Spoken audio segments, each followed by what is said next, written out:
Naruto. The beginning of the tearful succession to the Sandaime. Chapter 21. The atmosphere in the conference room became exceptionally solemn due to the blood-stained scroll. Utatane Kaharu and Homura Mitokado picked up the scroll and their expressions turned grim as they read the various charges of treason by the Uchiha elders colluding with the daimyo. Although they had always been wary of the Uchiha, they never expected those old fellows to dare to do such outrageous things. Danzo Shimura remained silent throughout, merely looking down at the scroll on the table, his eyes flickering with an unreadable expression. Hiruzen's methods once again redefined his understanding. Without a sound, he orchestrated a coup within the Uchiha, uprooting the most stubborn hawkish faction without bloodshed and conveniently installing proxies absolutely loyal to him. This level of cunning, this kind of skill. Danzo felt for the first time that the gap between him and Hiruzen might not just be a matter of their teacher's favoritism. The Uchiha matter has been resolved. Hiruzen Sarutobi's voice broke the silence. Tekka and Kagami are both loyal to the village. From today onwards, the Uchiha will no longer be a hidden danger to Konoha, but rather Konoha's sharpest sword. He did not explain in detail how he manipulated things, but the result was already before their eyes. Kaharu and Homura Mitokado exchanged glances. Although they still had many questions in their hearts, in the face of the facts, they had nothing to say. Hiruzen had solved a major problem that had plagued Konoha's high-ranking officials for decades, in a way they completely couldn't understand, yet was incredibly efficient. Next, I will announce several new appointments. Hiruzen Sarutobi's gaze swept over the three of them. Uchiha Tekka will officially take over as captain of the security force. The security force's budget will be increased by 20% starting next quarter, and its personnel composition can now include civilians and ninja from various clans. Uchiha Kagami will attend all Konoha high-level meetings as the official representative of the Uchiha clan. Uchiha Tokimitsu and his squad will be officially incorporated into the Anbu as my direct guards. These appointments were tantamount to announcing to all of Konoha that the Uchiha clan would integrate completely into the village's power core in a brand new capacity.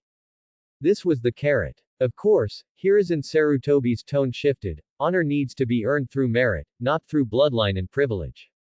I have made it very clear to Tekka that the security force's duty is to protect the peace of the village. If I discover any abuse of power or oppression of civilians again, I will not tolerate it. At the same time, S-rank and A-rank missions in the village will be open to all eligible Uchiha ninja.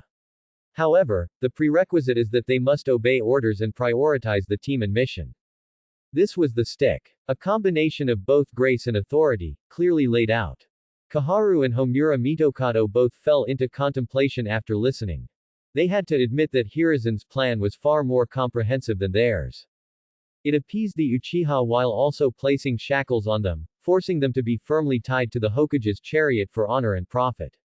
After the meeting, Hiruzen Sarutobi returned to his office. He leaned back in his chair and let out a long sigh. Having resolved the Uchiha, his biggest internal problem, he felt a great sense of relief. In the original story, the Uchiha clan's massacre was one of his greatest regrets. It was truly a pity that such a powerful clan ultimately walked towards self-destruction due to suspicion and estrangement. And now, he had personally changed that future. Just then, the cold, mechanical voice arrived in his mind as expected. Ding! Detected that the host has successfully altered the critical main storyline of the Uchiha clan's destruction, significantly correcting Konoha's future trajectory. Mission rating: Epic Perfect. Issuing rewards. Congratulations, host, you have obtained Sage Body Beginner. Boom. A massive, pure life energy instantly erupted from the deepest part of his body. Hiruzen Sarutobi felt every single one of his cells cheering and leaping with joy. His body felt as if it had been infused with an endless stream of living water. The fatigue from days of continuous work vanished, replaced by an unprecedented sense of power and fullness. His total chakra volume, at that instant, at least doubled. Moreover, this chakra became more condensed and vibrant. His body's recovery ability also reached a terrifying level. Is this the Sage Body? Even though it was only beginner, it was already so powerful. Hiruzen Sarutobi clenched his fist, feeling the surging power within him, a satisfied smile appearing on his face. Machinations were for living better. And strength was the ultimate guarantee for survival. Now, he possessed both. Looking up and out the window, the direction of the Uchiha compound had returned to peace. From today onwards, Konoha's internal affairs would truly be solid. It was time to turn his gaze outside the village. He stood up and walked to the map in his office, his gaze lingering on the markings for Hidden Sand Village and Iwagakure for a long time. Days of peace are numbered, he murmured softly to himself. However, it didn't matter. Currently, Konoha was strong, with a unified populace. He was confident he could face all upcoming challenges. Hiruzen Sarutobi pressed the summon bell on his desk. Hiruzen, Danzo Shimura's figure appeared in the office. Since the last Uchiha incident, Danzo had become increasingly silent and respectful in front of Hiruzen. He had personally witnessed how Hiruzen could effortlessly manipulate situations, and the hint of reluctance and jealousy in his heart had been replaced by awe. He now clearly understood that his young opponent was not a gentle dove at all, but a dormant tiger. Have a seat, Danzo. Hiruzen Sarutobi pointed to the chair opposite him. Danzo sat down as instructed, his back ramrod straight. Hiruzen Sarutobi didn't waste words, he directly tossed a newly compiled intelligence report from the Anbu onto his desk. Take a look. Danzo picked up the report and quickly scanned it. The report detailed some recent minor movements by Iwagakure and Hidden Sand Village along the border. Although small in scale, they were highly provocative. Iwagakure and Sunagakure. Danzo's brows furrowed. Are they testing us? No, they are preparing for war. Hiruzen Sarutobi's tone was calm. So many years have passed since the end of the First Ninja World War, and all the major ninja villages have licked their wounds. The new cages have also settled into their positions and are beginning to harbor new ambitions. The scarcity of resources in the Land of Wind and the warlike traditions of the Land of Earth dictate that they will inevitably cast their gaze upon our most fertile land.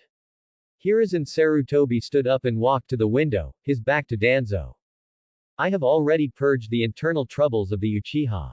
Danzo's body trembled sharply. Now, it's your turn, Danzo. Hiruzen Sarutobi turned around, his gaze fixed on him intently.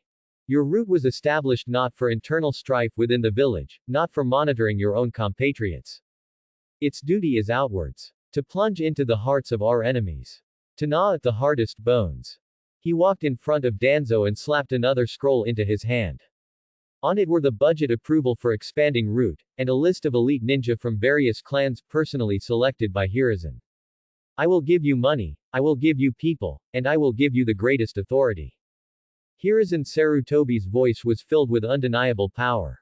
I order you to use route, at all costs, to infiltrate all surrounding countries. Especially Iwagakure and Sunagakure.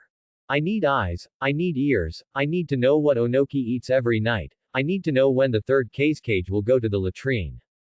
Danzo, be the shadow of the village, be the sharp sword hanging over the heads of all our enemies. These words made Danzo's blood boil. This was what he wanted.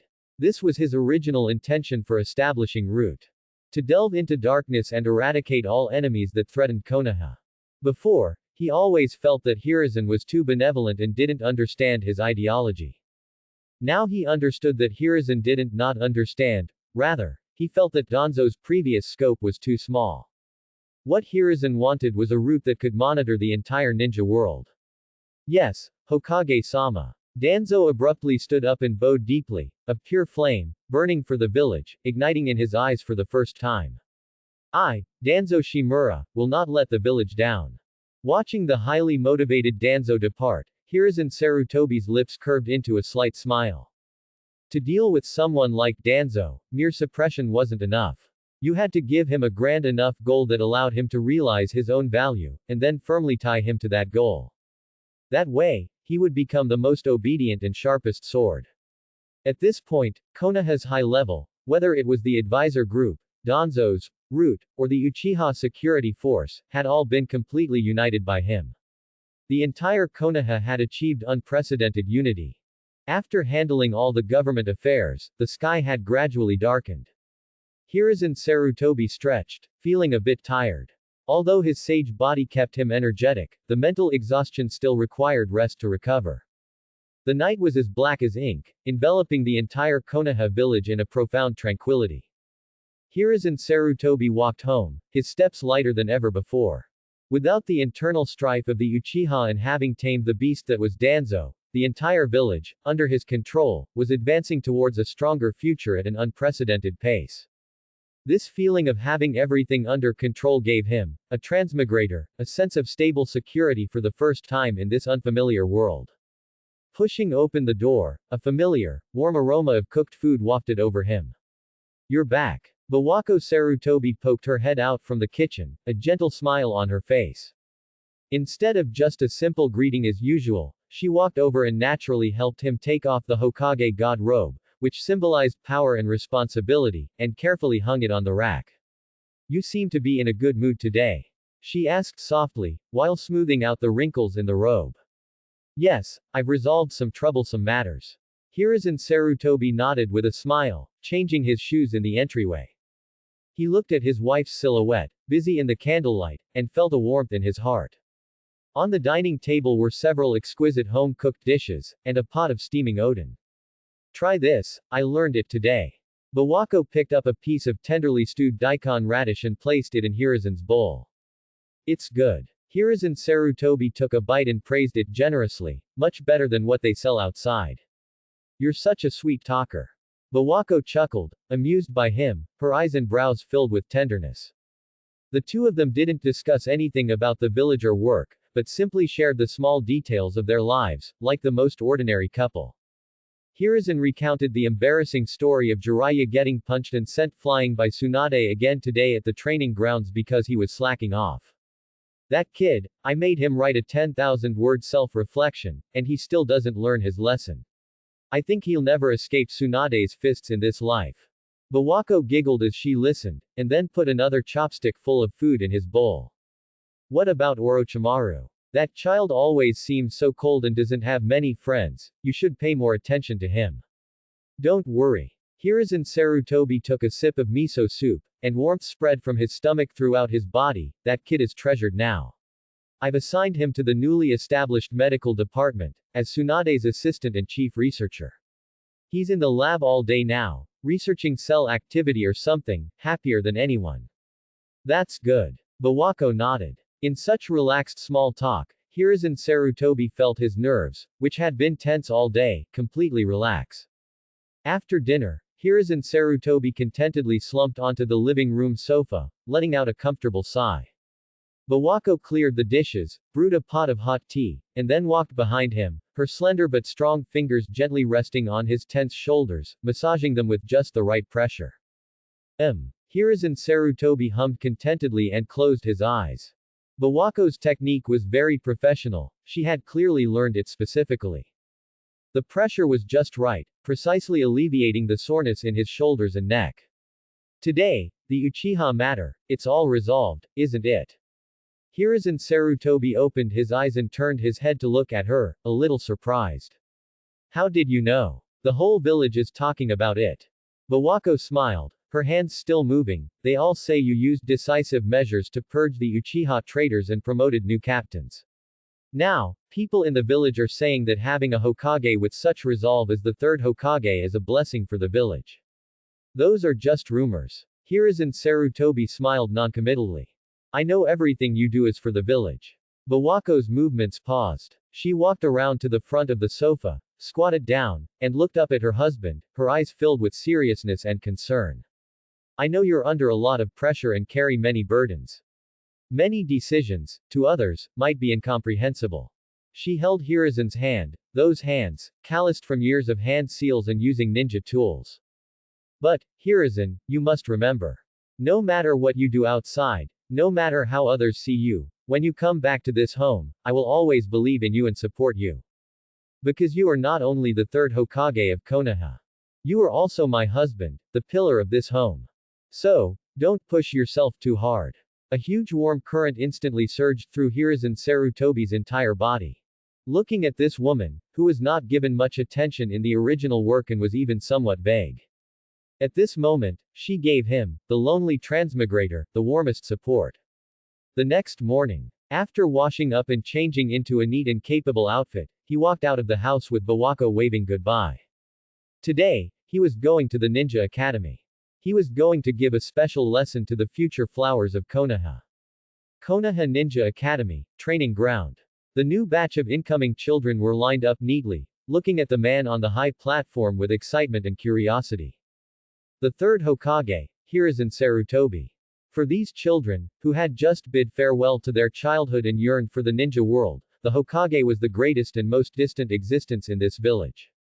They never dreamed that on the first day of school, they would be able to see this legendary figure with their own eyes.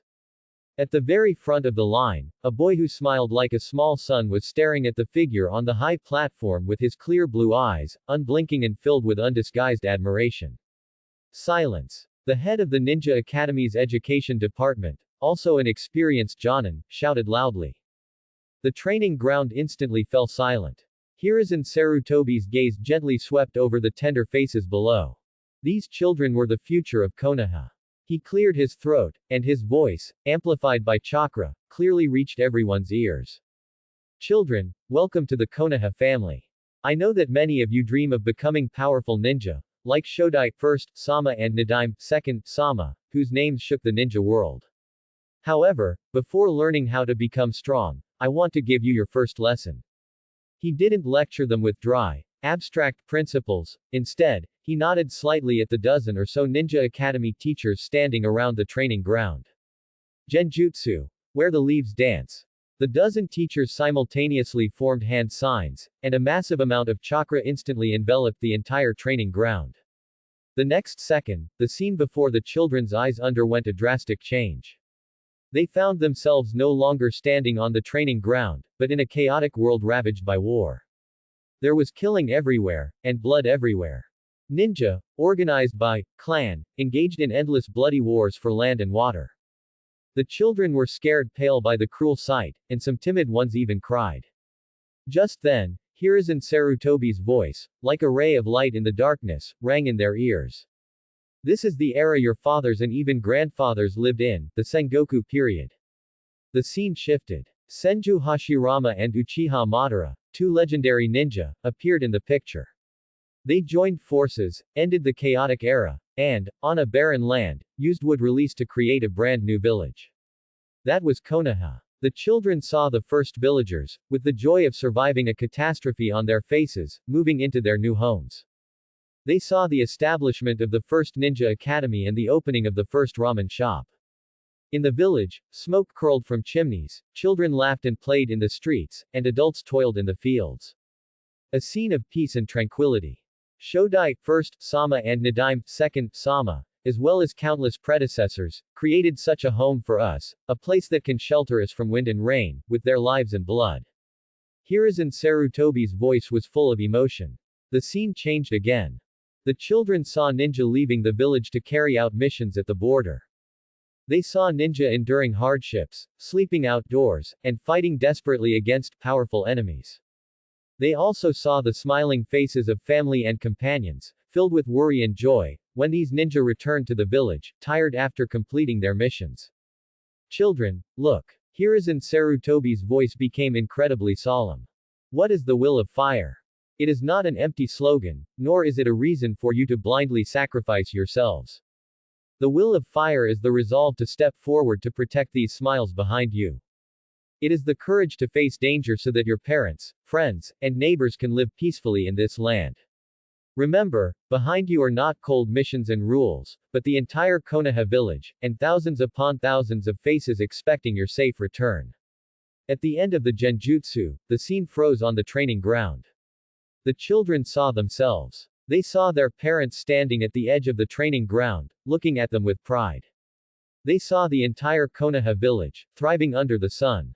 The genjutsu slowly dissipated. On the training ground, there was silence. All the children were immersed in the shock they had just experienced, unable to extricate themselves for a long time. Many children's eyes were red, but their gazes were no longer the previous innocence and curiosity. Instead, they held an unprecedented firmness and understanding. Many students' fists had unconsciously tightened. Looking at the back of the man on the high platform, they secretly vowed in their hearts.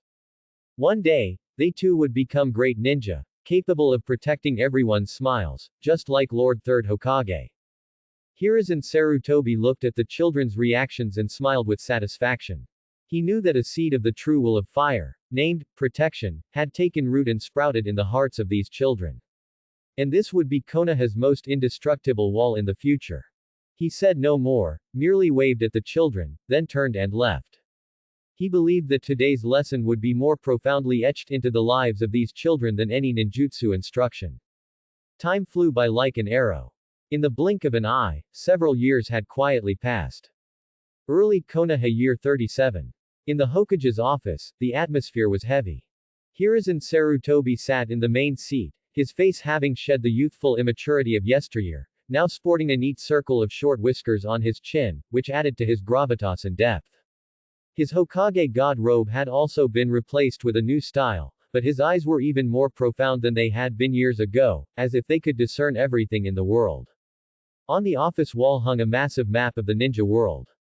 The map was densely marked with various red arrows and symbols, representing the frequent military movements of the major ninja villages recently. An invisible cloud of gloom hung over the entire ninja world. Peace, like a brief respite between two great wars, seemed to have reached its end. Hokage-sama's rank urgent intelligence from Hidden Rain Village. An Anbu ninja appeared instantly in the center of the office, knelt on one knee, and held a scroll, sealed with special waterproof material, high above his head. Hiruzen Sarutobi reached out, took the scroll, and unrolled it. The handwriting on the scroll was messy, clearly written by an intelligence officer under extremely urgent circumstances. But the content was crystal clear. The leader of Hidden Rain Village, the demigod Hanzo, declared war this morning on Konoha of the Land of Fire, Sunagakure of the Land of Wind, and Iwagakure of the Land of Earth, all three nations simultaneously, under the pretext of balancing ninja world power and re-establishing world order. The Second Ninja World War officially broke out. Finally, it has come. Hiruzen Sarutobi put down the scroll, his eyes calm, without the slightest surprise. In recent years, through the simulator, he had seen the future of war breaking out countless times. He had been preparing for this day. Expanding military capabilities, cultivating talent, establishing a medical department, appeasing the Uchiha, every single thing he did was to ensure that today, Konoha could face this storm, which would sweep across the entire ninja world, in its strongest possible state. Pass on my order. Convene the highest level emergency military meeting. Yes. Hokage Tower, highest conference room. All of Konoha's high-ranking officials were gathered. Udatain Kaharu, Homura Mitokado, Danzo Shimura, Uchiha Kagami, Akamichi Torafu, as well as the heads of various prominent clans, and the Anbu's general captain. Every face was etched with solemnity. That's the situation. Hiruzen Sarutobi passed the intelligence around to everyone. Hanzo, the man known as the demigod, has declared war on us. Outrageous. How dare a mere small country declare war on our three great nations simultaneously? Who does he think he is? The Six-Path Sage. The hot-tempered Danzo Shimura slammed the table, his face trembling with anger. Don't be careless, Danzo. Homura Mitokado adjusted his glasses, his expression serious. Hanzo's strength is beyond doubt. More importantly, there's the geographical location of Hidden Rain Village. It's sandwiched between us, Sunagakure, and Iwagakure. Once war breaks out, that place will inevitably become the most brutal meat grinder. Homura is right. Udatain Kaharu's face was also grim. Hanzo's move is equivalent to dragging all three of us into the water. If we, Sunagakure, and Iwagakure fight to a mutual destruction in the Land of Rain, who will benefit? Everyone's gaze, without prior arrangement, turned to that position in the northeast corner of the map. The Land of Lightning, Hidden Cloud Village. We might fall into the desperate quagmire of a three-front war. Kaharu's voice carried a hint of panic. The conference room erupted in arguments for a time. Some advocated for an all-out attack, to swiftly eliminate Imegakure with a thunderous strike, thereby deterring Sunagakure and Iwagakure. Others argued for a defensive posture, fortifying borders to avoid being drawn into the vortex of war. Danzo Shimura remained silent at this point, merely listening coldly, his fingers tapping rhythmically under the table. Uchiha Kagami, on the other hand, watched Hiruzen Sarutobi in the main seat, awaiting his final decision. In these past few years, Hiruzen had established absolute authority in their hearts with countless god-tier predictions. They believed that Hokage-sama surely had a solution. Finally, Hiruzen Sarutobi raised his hand and pressed it down. The noisy conference room instantly fell silent. All eyes were focused on him. Everyone, do not panic. Hiruzen Sarutobi's voice was calm and steady, carrying a power that could soothe hearts. War, indeed, has begun. But we have more than one enemy. He stood up, walked to the map, picked up a long red pointer, and did not point to Hidden Rain Village, nor to Sunagaku or Iwagakure. Instead, he firmly pointed to the location of Hidden Cloud Village. The air in the conference room became heavy due to Udatane Kaharu's despairing mention of a three-front war. Every ninja present was a battle-hardened elite of Konoha. They knew better than anyone what it meant for Konoha to simultaneously wage war on three fronts against three powerful ninja villages. That wasn't war, that was suicide. Hokage-sama, a decision must be made. A hot-headed clan leader stood up. We cannot be led by Hanzo. I suggest we concentrate all our forces and swiftly invade the Land of Rain. As long as we can quickly defeat Hanzo, Sunagaku and Iwagakure will naturally retreat. Foolish. Danzo Shimura snorted coldly. He finally spoke, his voice like cold iron. Hanzo is known as the demigod. Is he so easily defeated? The Land of Rain has complex terrain and constant rain, making it a natural defensive barrier. Once we are deeply entrenched, our supply lines will be endlessly stretched. At that time, if Sunagaku and Iwagakure stab us in the back, what will you use to block them? So your meaning is to turtle up and defend. To just watch Imagakure flaunt its power right under our noses. The clan leader retorted, his face flushed. Defending and waiting for the right moment is better than actively jumping into a trap. Danzo was unyielding. That's the act of a coward. That's reckless bravery. Inside the conference room, arguments flared up again. The views of the hawks and doves clashed fiercely, with neither side able to persuade the other. Uchiha Kagami watched all this, his brow slightly furrowed. He didn't speak, only turned his gaze to the man at the head of the table who had remained exceptionally calm throughout. Hiruzen Sarutobi. He just listened quietly, his fingers rhythmically tapping the table, as if the arguments present had nothing to do with him. Uchiha Kagami's heart, for some reason, settled down. He believed that his teacher's disciple, the current Hokage-sama, must already have an answer. Finally, Hiruzen Sarutobi raised his hand and gently pressed it down. The rhythmic tapping stopped. The entire conference room instantly fell silent. Everyone's gaze, like iron filings attracted by a magnet, focused on him. Everyone, don't panic. Hiruzen Sarutobi's voice remained calm, yet carried an undeniable power that instantly soothed everyone's anxious emotions. War has indeed begun. But we have more than one enemy. He stood up and slowly walked to the large map of the ninja world, picking up a long red rod representing command. Everyone held their breath, expecting him to point the rod towards Imagakure, or Sunagaku, or Iwagakure. However, Hiruzen Sarutobi made a move that surprised everyone. His rod bypassed the three villages representing direct threats and pointed heavily at the northeast corner of the map. The Land of Lightning, Hidden Cloud Village. What? Kumogakure. Why Kumogakure? A suppressed gasp echoed through the conference room. Udatane Kaharu and Homura Mitokado exchanged glances, both seeing deep confusion in the other's eyes. They couldn't follow Hiruzen's thinking at all. Only Danzo Shimura's pupils suddenly constricted. He stared intently at that location on the map, as if he had thought of something, and his face instantly became incredibly grim. Have you forgotten the death of my teacher? Hiruzen Sarutobi turned around, his cold gaze sweeping over everyone present. The conference room instantly fell silent. The death of Senju Tobarama was Konoha's eternal pain, and a persistent thorn in the hearts of many present. Do you believe that Kinkaku and Ginkaku's actions back then didn't have the support of some high-ranking officials in the Hidden Cloud Village? Kumogakure has been madly expanding its military in recent years, faster than any other village. What will they do? They will be like the most greedy jackals, tearing open a breach from our northern border. A chill ran down everyone's spines. They had only seen the immediate threats before, completely overlooking this venomous snake hidden in the shadows. Hanzo is gambling that the three great nations will fall into a chaotic war because of his declaration. thus giving him a chance to breathe, but there's a high probability it will backfire. Hiruzen Sarutobi walked back to his seat and slowly sat down, his eyes revealing a profound insight that seemed to see through everything. A slight curve appeared at the corner of Hiruzen Sarutobi's mouth. 3 Front War. No. 1st Army Corps, Land of Rain Battlefield. Hiruzen Sarutobi extended his first finger, his voice becoming resolute. I will dispatch an elite squad into the Land of Rain. An elite squad. Homura Mitokado was stunned. Hiruzen, that's too risky. The Land of Rain is the main battlefield. Sending only one squad is like leading sheep into a tiger's den. No, their mission is not to win the war. Hiruzen Sarutobi shook his head. Their mission is to be bait. Bait. Exactly. I want Hanzo, Sunagakure, and Iwagakure to all believe that I've made a miscalculation. They will focus all their attention on this squad, trying to devour them at the lowest cost to secure an early victory and boost morale.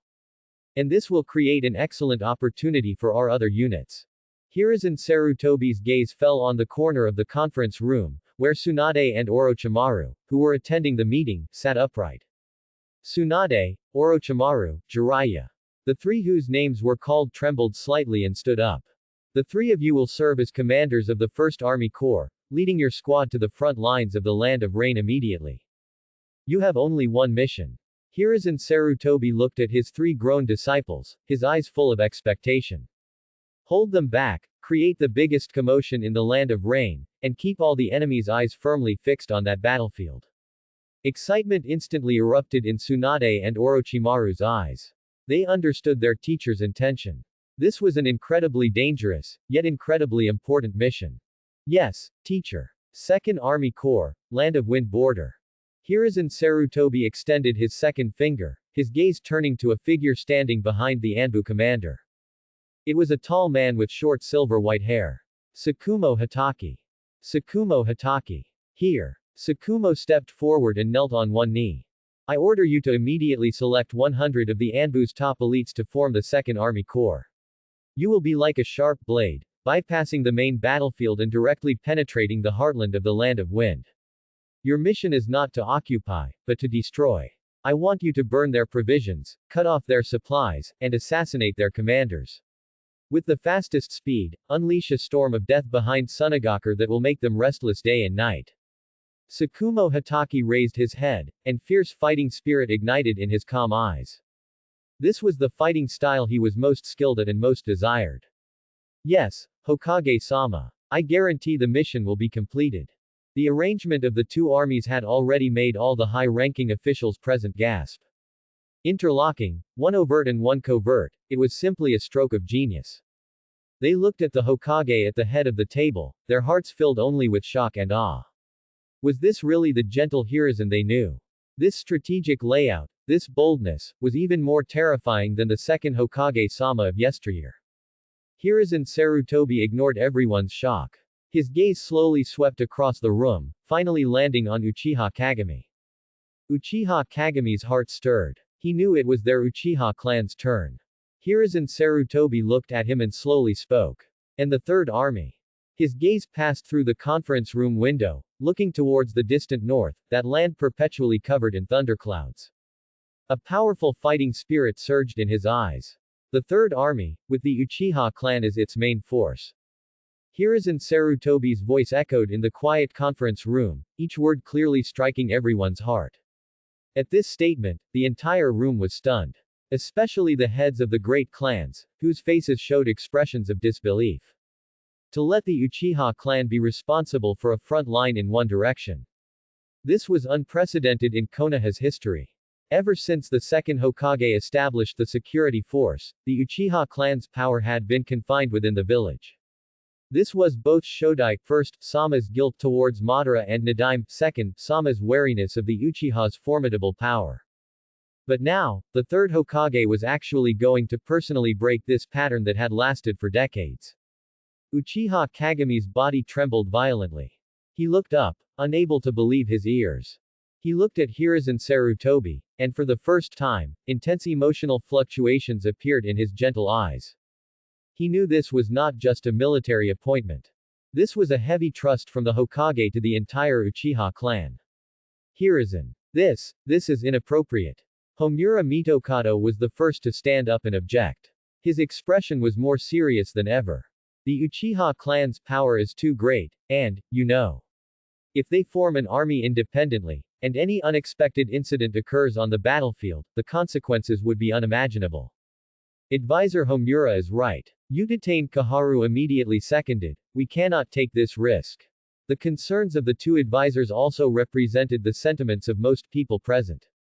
They did not distrust the Uchiha, but rather the uncontrollable power rooted in the Sharingan. Danzo Shimura sat in his chair, silent. His heart, at this moment, was churning with tumultuous waves. Looking at Hiruzen, his former rival whom he had once envied and later respected, he now felt he was unfathomable. He had thought that Hiruzen's previous attempts to win over the Uchiha were merely imperial tactics, meant for division and control.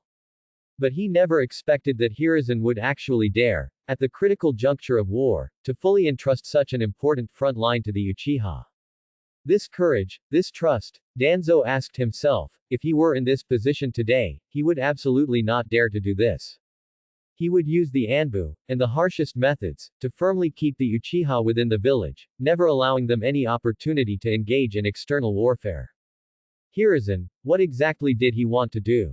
Hiruzen Sarutobi ignored Kaharu and Homura's objections. His gaze remained on Uchiha Kagami the entire time. Kagami, what do you think? Uchiha Kagami took a deep breath and stood up from his seat. He did not answer immediately but turned to face all the high-ranking officials who harbored doubts about the Uchiha, bowing deeply. Esteemed advisors, esteemed clan heads. His voice was steady and powerful, carrying a convincing force. I understand everyone's concerns. The Uchiha's past indeed brought pain to the village. But that is in the past. The current Uchiha are Konoha's Uchiha. The will of fire burns in our hearts too. He looked up, his gaze burning.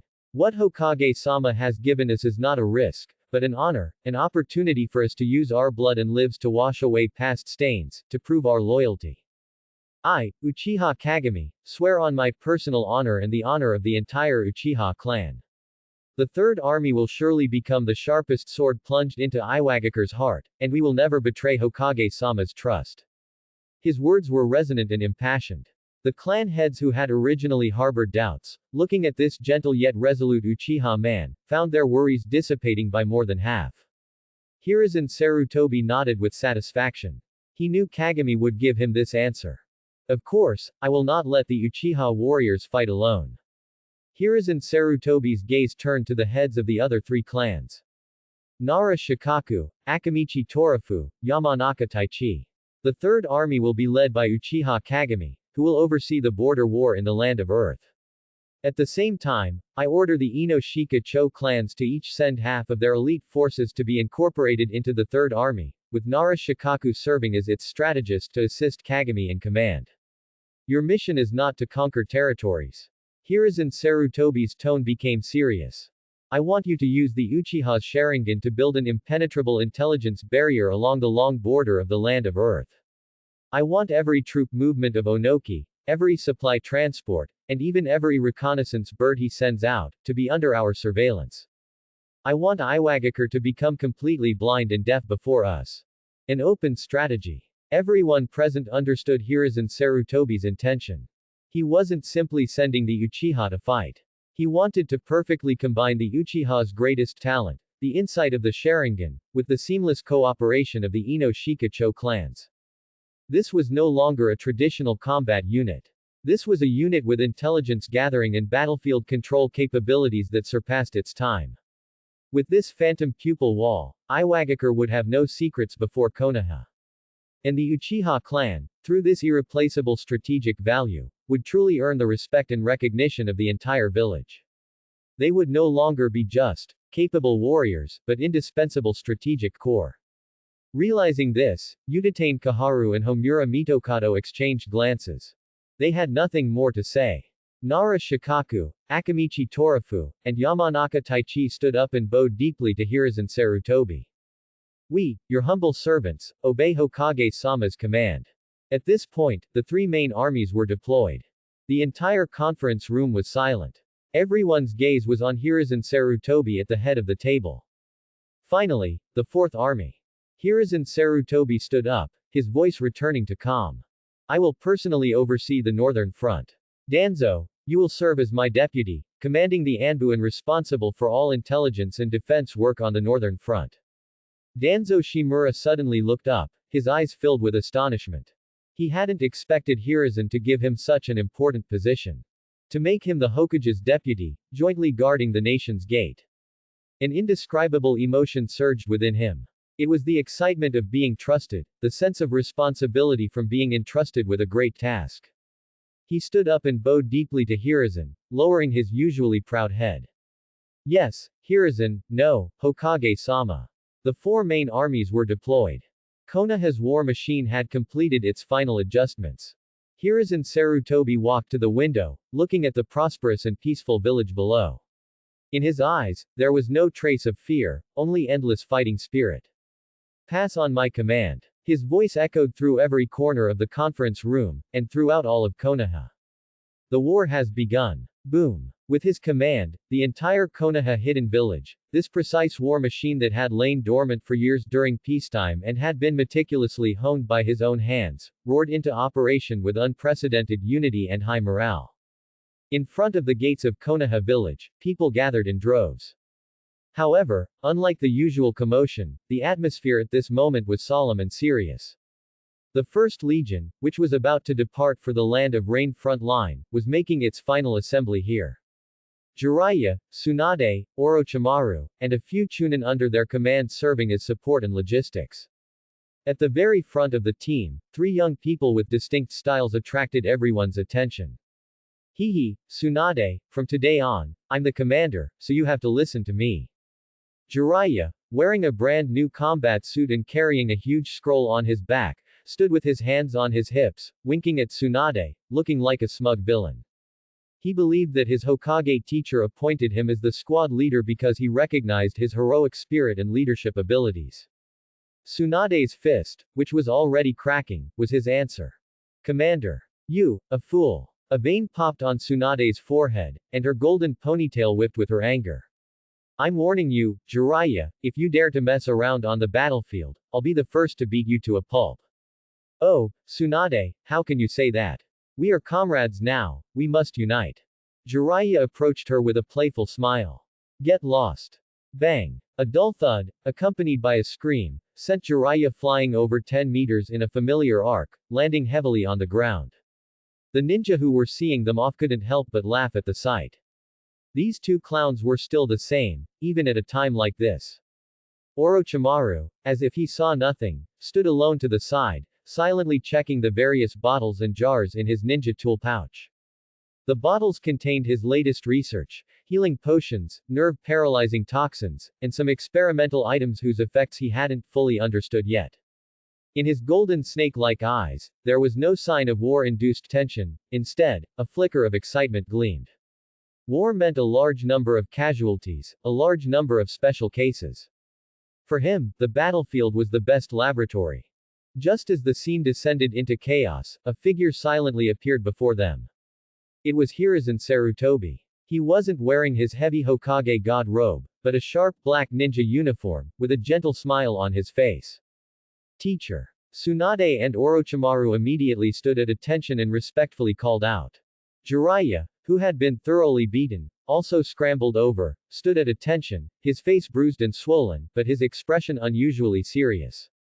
It seems your pre-departure warm-up was very thorough, Hiruzen Sarutobi quipped, glancing at Jiraiya's miserable state. Jiraiya scratched his head, grinning foolishly, not daring to respond. Hiruzen Sarutobi's gaze swept over the faces of the three of them. Jiraiya, hot-blooded and impulsive, but at critical moments, possessing a tremendous energy that could inspire others. Tsunade, kind and resilient, her medical ninjutsu and monstrous strength would be the team's most reliable shield. Orochimaru, calm and intelligent, his mind and endless mysterious ninjutsu would be the team's sharpest blade. Each of them had fatal flaws, but combined, they could unleash unimaginable power. I have nothing more to say. Hiruzen Sarutobi didn't give instructions like other elders, such as, be careful, or, make sure to come back alive. Because he knew that for a ninja, those were meaningless words. He simply looked at his three disciples before him and slowly spoke in a meaningful tone. Remember, you are a single unit. On the battlefield, the only ones you can unconditionally trust are each other's backs. After speaking, he turned and signaled for them to depart. Jiraiya, Tsunade, and Orochimaru were all stunned. They hadn't expected their teacher's farewell to be so simple. But the phrase, "you are a single unit," was like a seed, deeply imprinted in each of their hearts.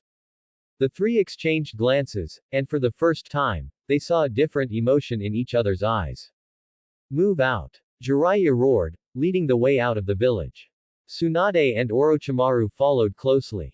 Their figures quickly disappeared at the end of the road. A few days later, on the border between the land of fire and the land of rain. The continuous gloomy rain had washed the entire world into a dull gray color. The air was filled with the oppressive smell of damp earth mixed with decaying leaves, making it hard to breathe. This fool weather is really annoying, Jiraiya said irritably, wiping the rain from his face. They had already set up a simple camp here and had been patrolling for several days, yet they hadn't seen a single enemy. The entire border was eerily quiet. This feeling was even more unbearable than directly charging into enemy lines and fighting. Stop complaining, Tsunade said grumpily, drying her soaked clothes with chakra. Quiet means there's a problem. Do you think this is a picnic? Of course I know it's not a picnic. Orochimaru, who had been silent, extended a pale, slender finger, touched a bit of mud on the ground, smelled it under his nose, and then licked it with the tip of his tongue. What are you doing? Tsunade looked at him with a disgusted expression. There are trace amounts of toxins remaining in the soil. Orochimaru's golden snake-like eyes narrowed slightly. And the chakra flow in the air is very unusual. This place is like a spiderweb that has already been set up, waiting for us to walk right into it. Upon hearing the word, toxins, Jiraiya and Tsunade's expressions immediately turned serious. They might not be as strategically sensitive as Orochimaru, but their combat instincts were equally sharp. They also sensed the danger hidden in this seemingly peaceful forest. The oppressive atmosphere made all three drop their usual demeanor, observing their surroundings with vigilance. The rain intensified. Raindrops pattered on the leaves, creating a rustling sound that masked all other noises in the forest. Just then, Orochimaru, who was scouting ahead, suddenly stopped and abruptly raised one hand. This was their squad's agreed-upon signal to halt. What's wrong? Jiraiya asked in a low voice. Orochimaru didn't turn around, but slowly spoke in an extremely cold voice. Something's happening. 3 squads, 12 people. They are encircling us from 3 directions. The border of the land of wind, the Crimson Desert. Unlike the suffocating humidity of the land of rain, this place was another extreme.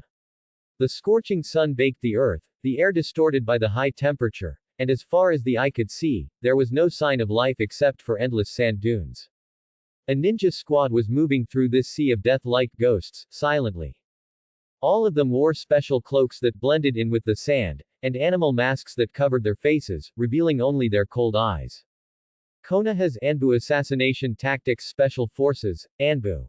Not a single person in this squad made any sound. All communication was done through a complex and efficient set of hand gestures.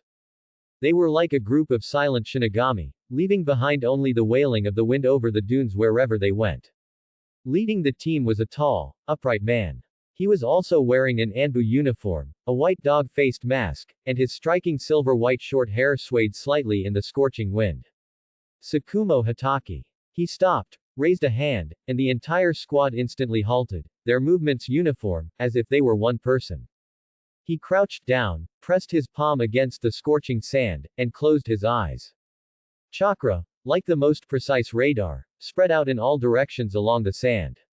A moment later, he opened his eyes and made a few simple hand gestures to the squad leaders behind him. 3 kilometers ahead, beneath the sand dune, there are 5 chakra signatures. Sunagaku scouts. Eliminate them. A young Anbu wearing a cat-faced mask had a glimmer of eagerness in his eyes. He was one of the geniuses newly inducted into the Anbu, exceptionally skilled but somewhat arrogant. He made a gesture to Tsukumo, requesting to lead the team to resolve the situation.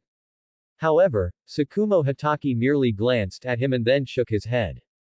Then, he made a gesture that stunned everyone. I'll go alone. You all, stand by. Before the cat-faced Anbu could react, Tsukumo Hataki's figure seemed to melt into the air, instantly vanishing from his spot. There was no chakra fluctuation from a body flicker jutsu, not the slightest sound. He just disappeared. The cat-faced Anbu was startled. He prided himself on being top tier among his peers, but just now, he hadn't seen how the captain disappeared at all.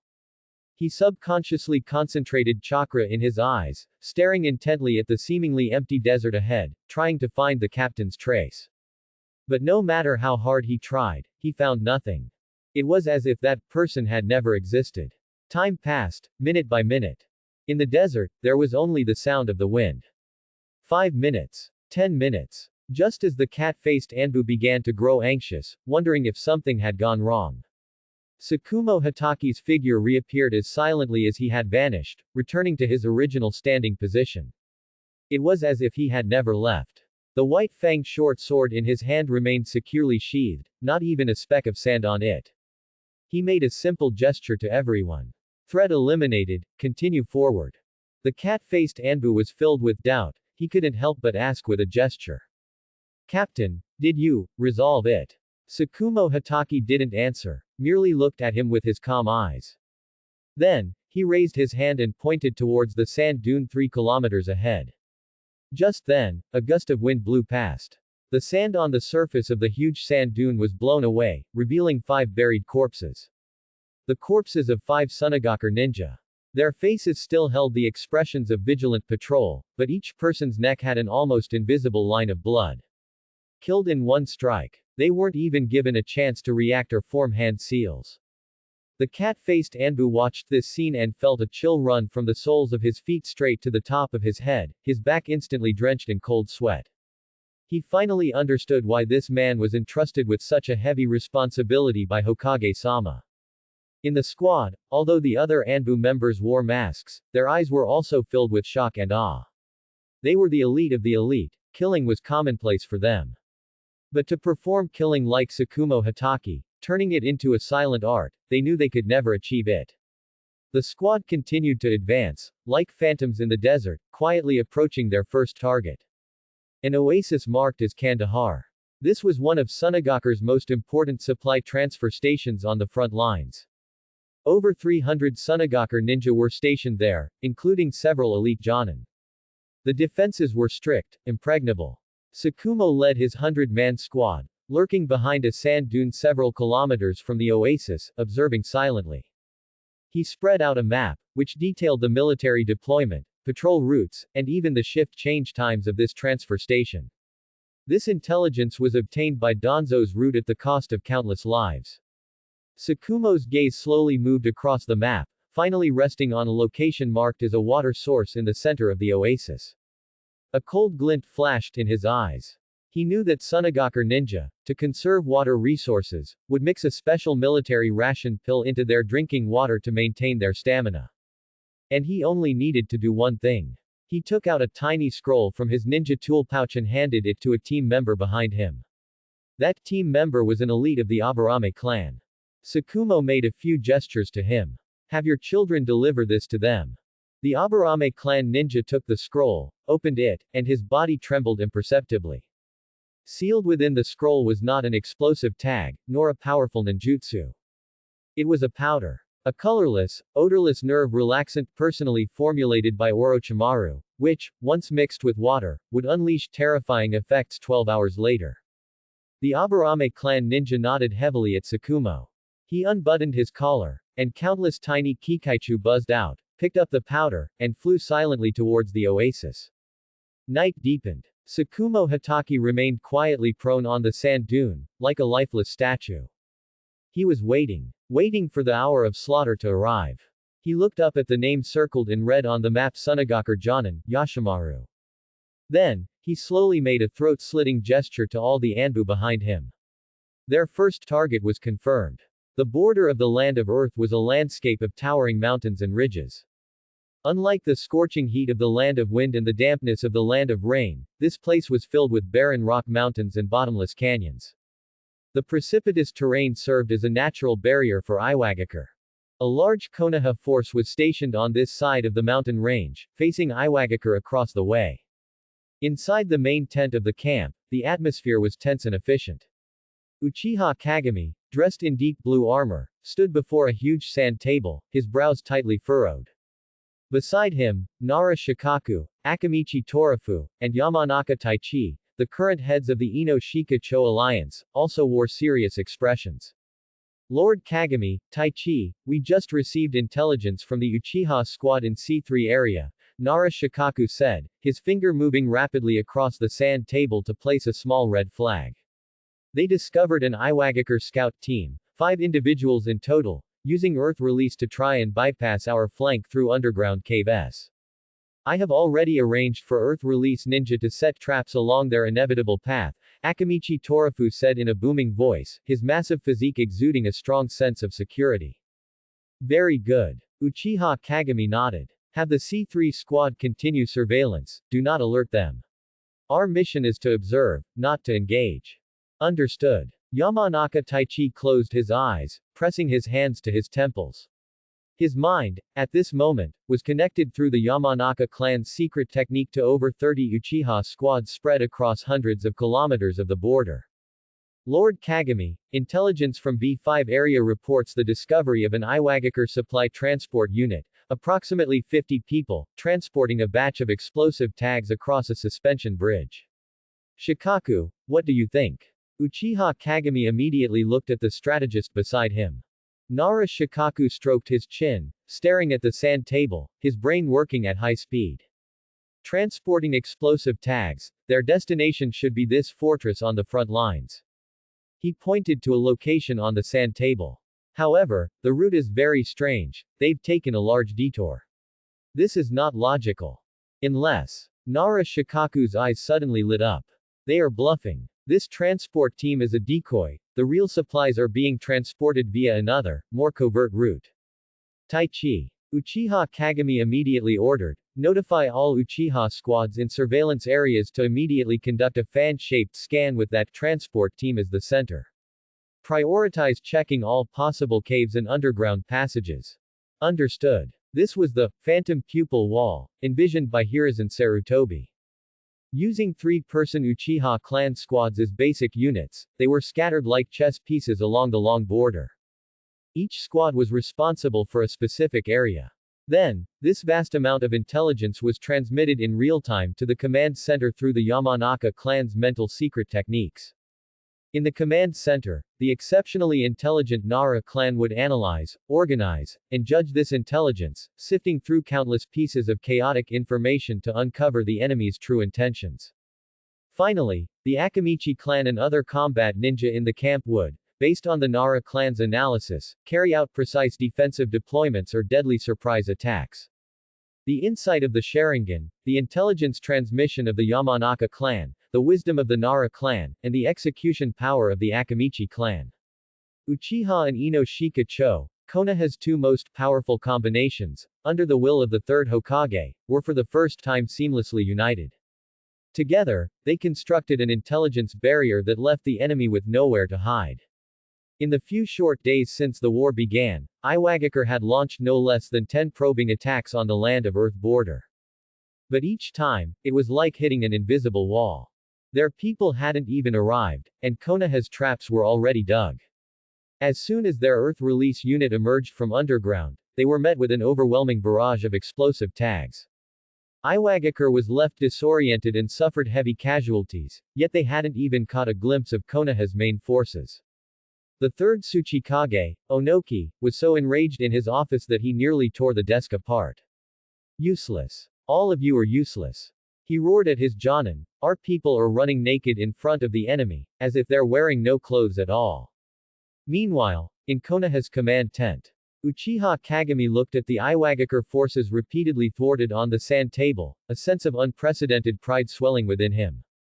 It wasn't about fighting with brute force, but about fully utilizing these eyes to discern the battlefield and determine the direction of the war. This feeling of strategizing and winning from 1,000 miles away brought him more satisfaction than mere combat. He finally deeply understood the meaning of Hokage-sama's words from back then. What I need is not your lives, but your eyes and your minds. Lord Kagami, look. Nara Shikaku pointed to a repeatedly marked position on the sand table. Although Iwagaker's recent attacks have all been thwarted by us, their objectives seem to subtly point towards our main camp. They want to conduct a decapitation strike.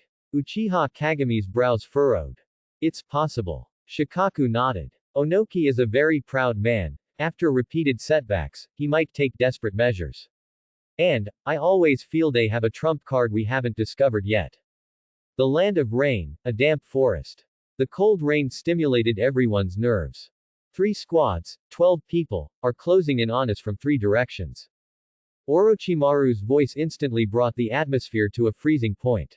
12. Jiraiya subconsciously tightened his grip on the kunai in his hand and looked around, then, retreat.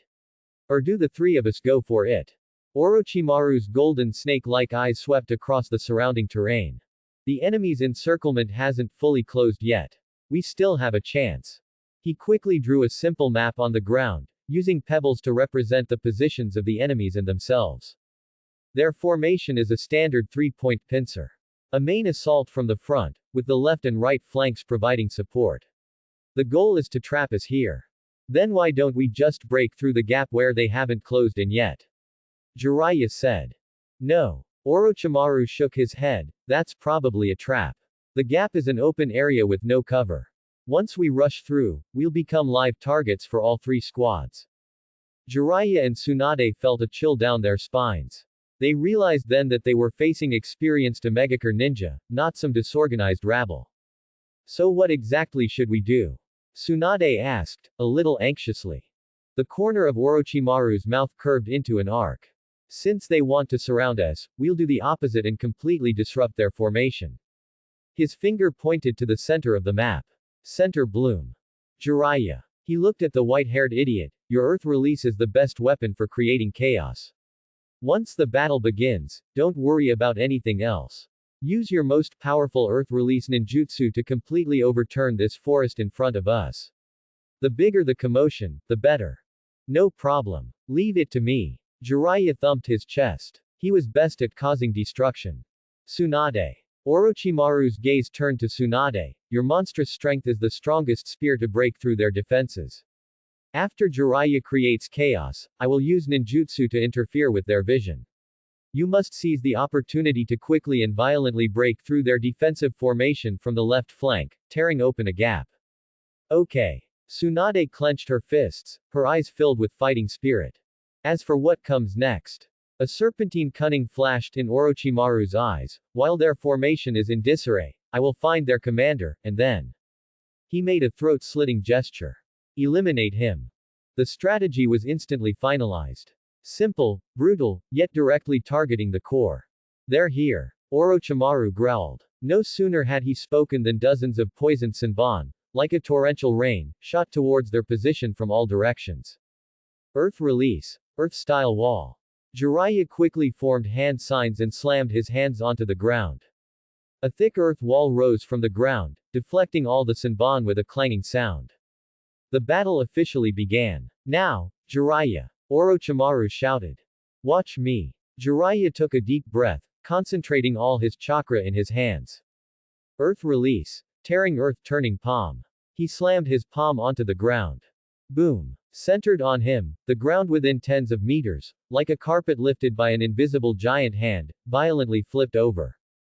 Trees toppled, mud splattered, and the entire forest seemed to tremble violently at that moment.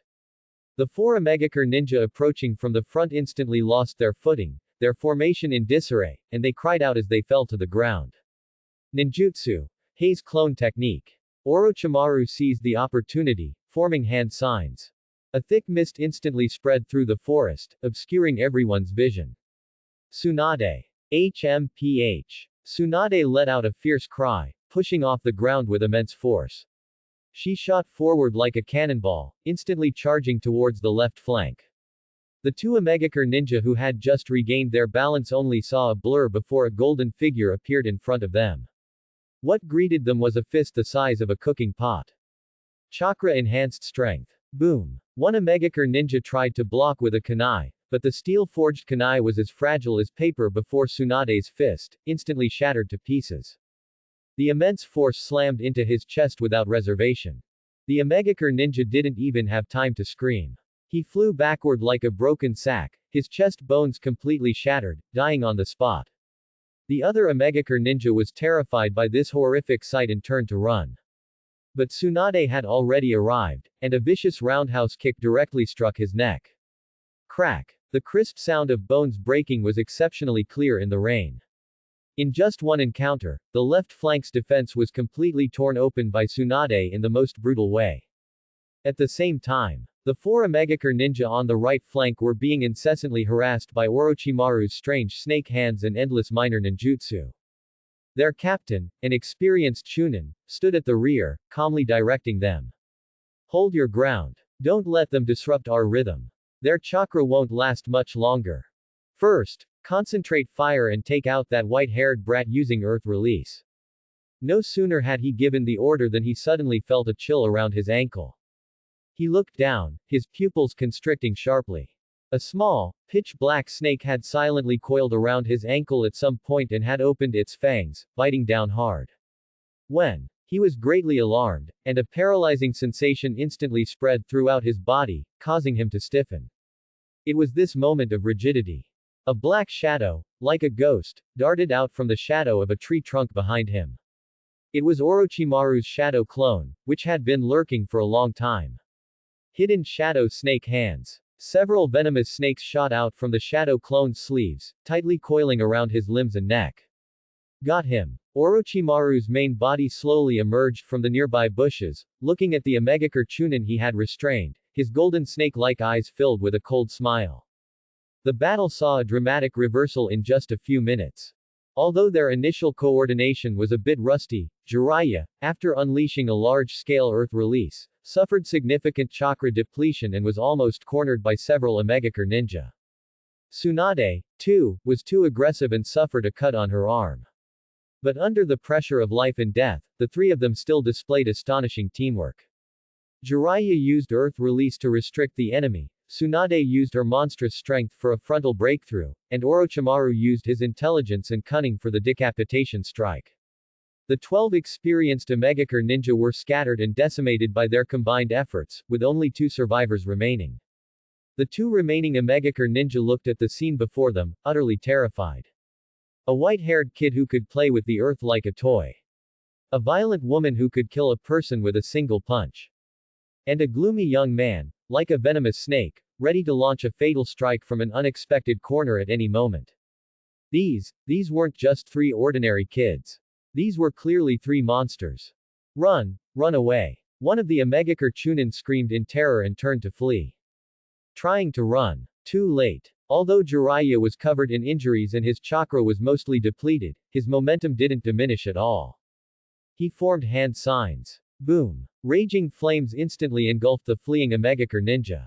The battle ended. The 3 leaned against a tree, slightly out of breath. This was their first true battle fought side by side.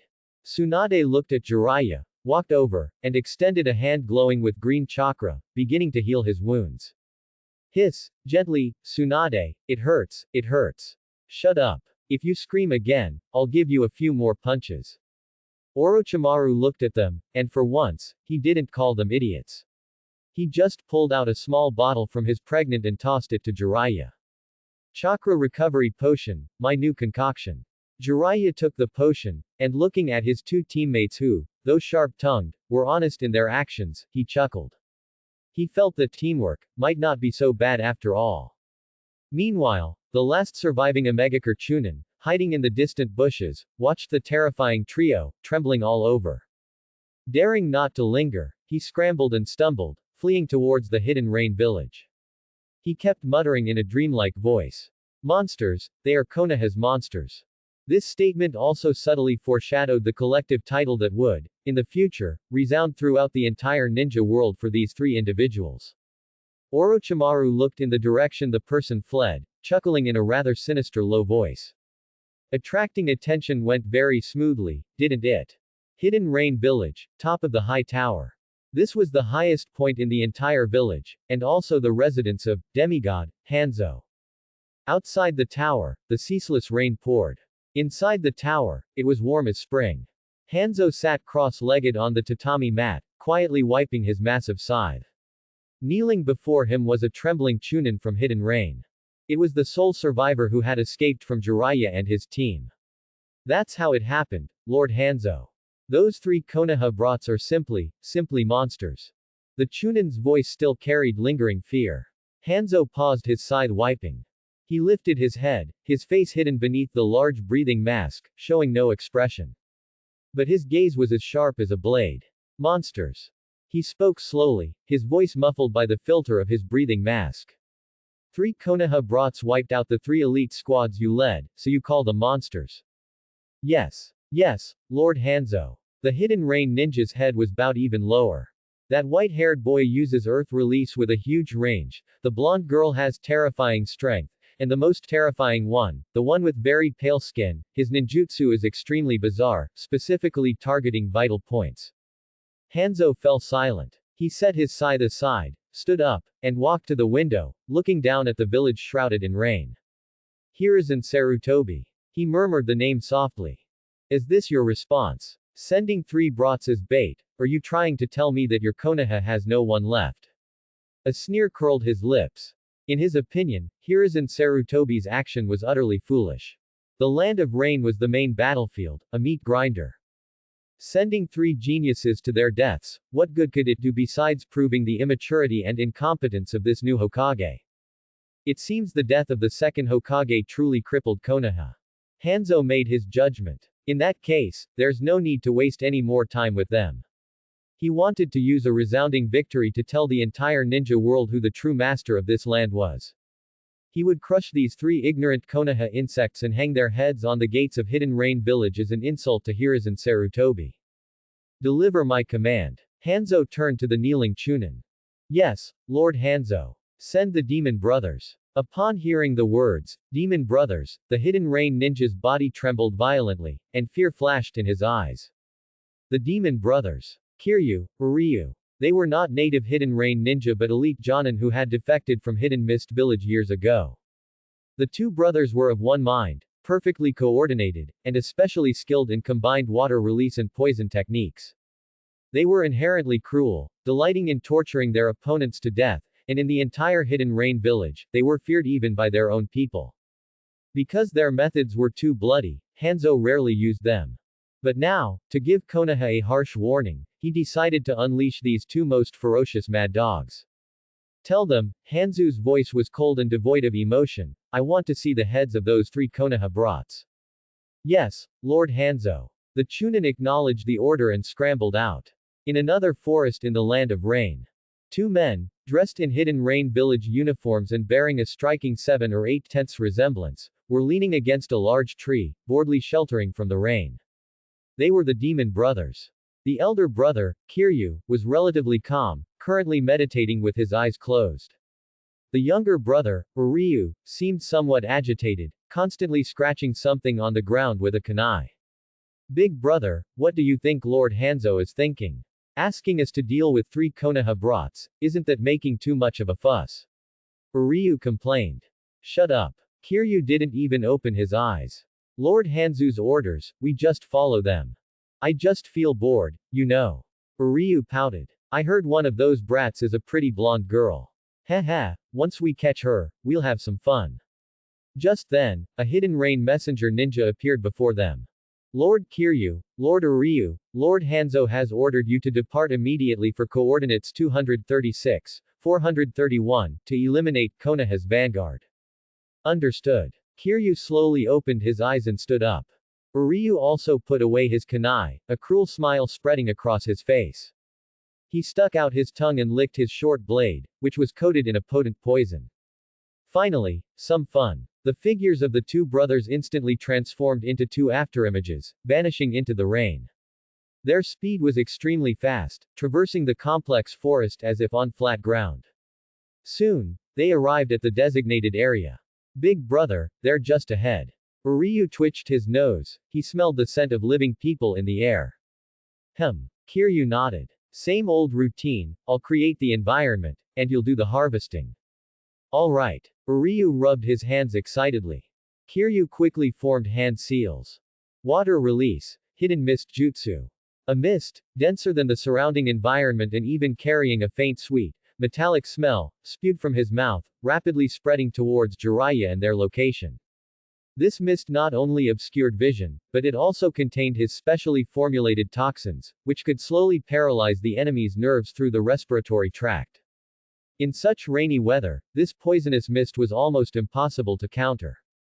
Konoha brats, are you ready to slowly die in despair? Uryu looked at the forest shrouded in the poisonous mist, letting out a neurotic, sinister laugh. He licked his blade, his eyes filled with bloodthirsty light. Are you ready to feel despair? This fog, there's something wrong with it. When the thick, sweet-smelling mist spread over them, Orochimaru, with his keen sense of smell, was the first to notice something amiss. He immediately covered his mouth and nose, and yelled at Jiraiya and Tsunade, who were still bickering, hold your breath. The fog is poisonous. Jiraiya and Tsunade were startled and quickly reacted, covering their mouths with their sleeves. But it was already too late. They had already inhaled some of the poisonous mist. My body feels a bit weak. Jiraiya felt his limbs starting to become heavy and numb. My chakra flow has also slowed down. Tsunade's face was also very grim. It's a neurotoxin specifically targeting respiration. In rainy conditions, it will accelerate its spread and penetration through water vapor. Orochimaru analyzed calmly. Due to his special constitution, his resistance to toxins was stronger, but he also felt uncomfortable. Hey. A chilling laugh came from all directions within the dense fog, making it impossible to pinpoint its exact location. Konoha brats, don't struggle. Just enjoy this feeling of powerlessness before death. Especially that blonde chick, Big Brother will take good care of you later.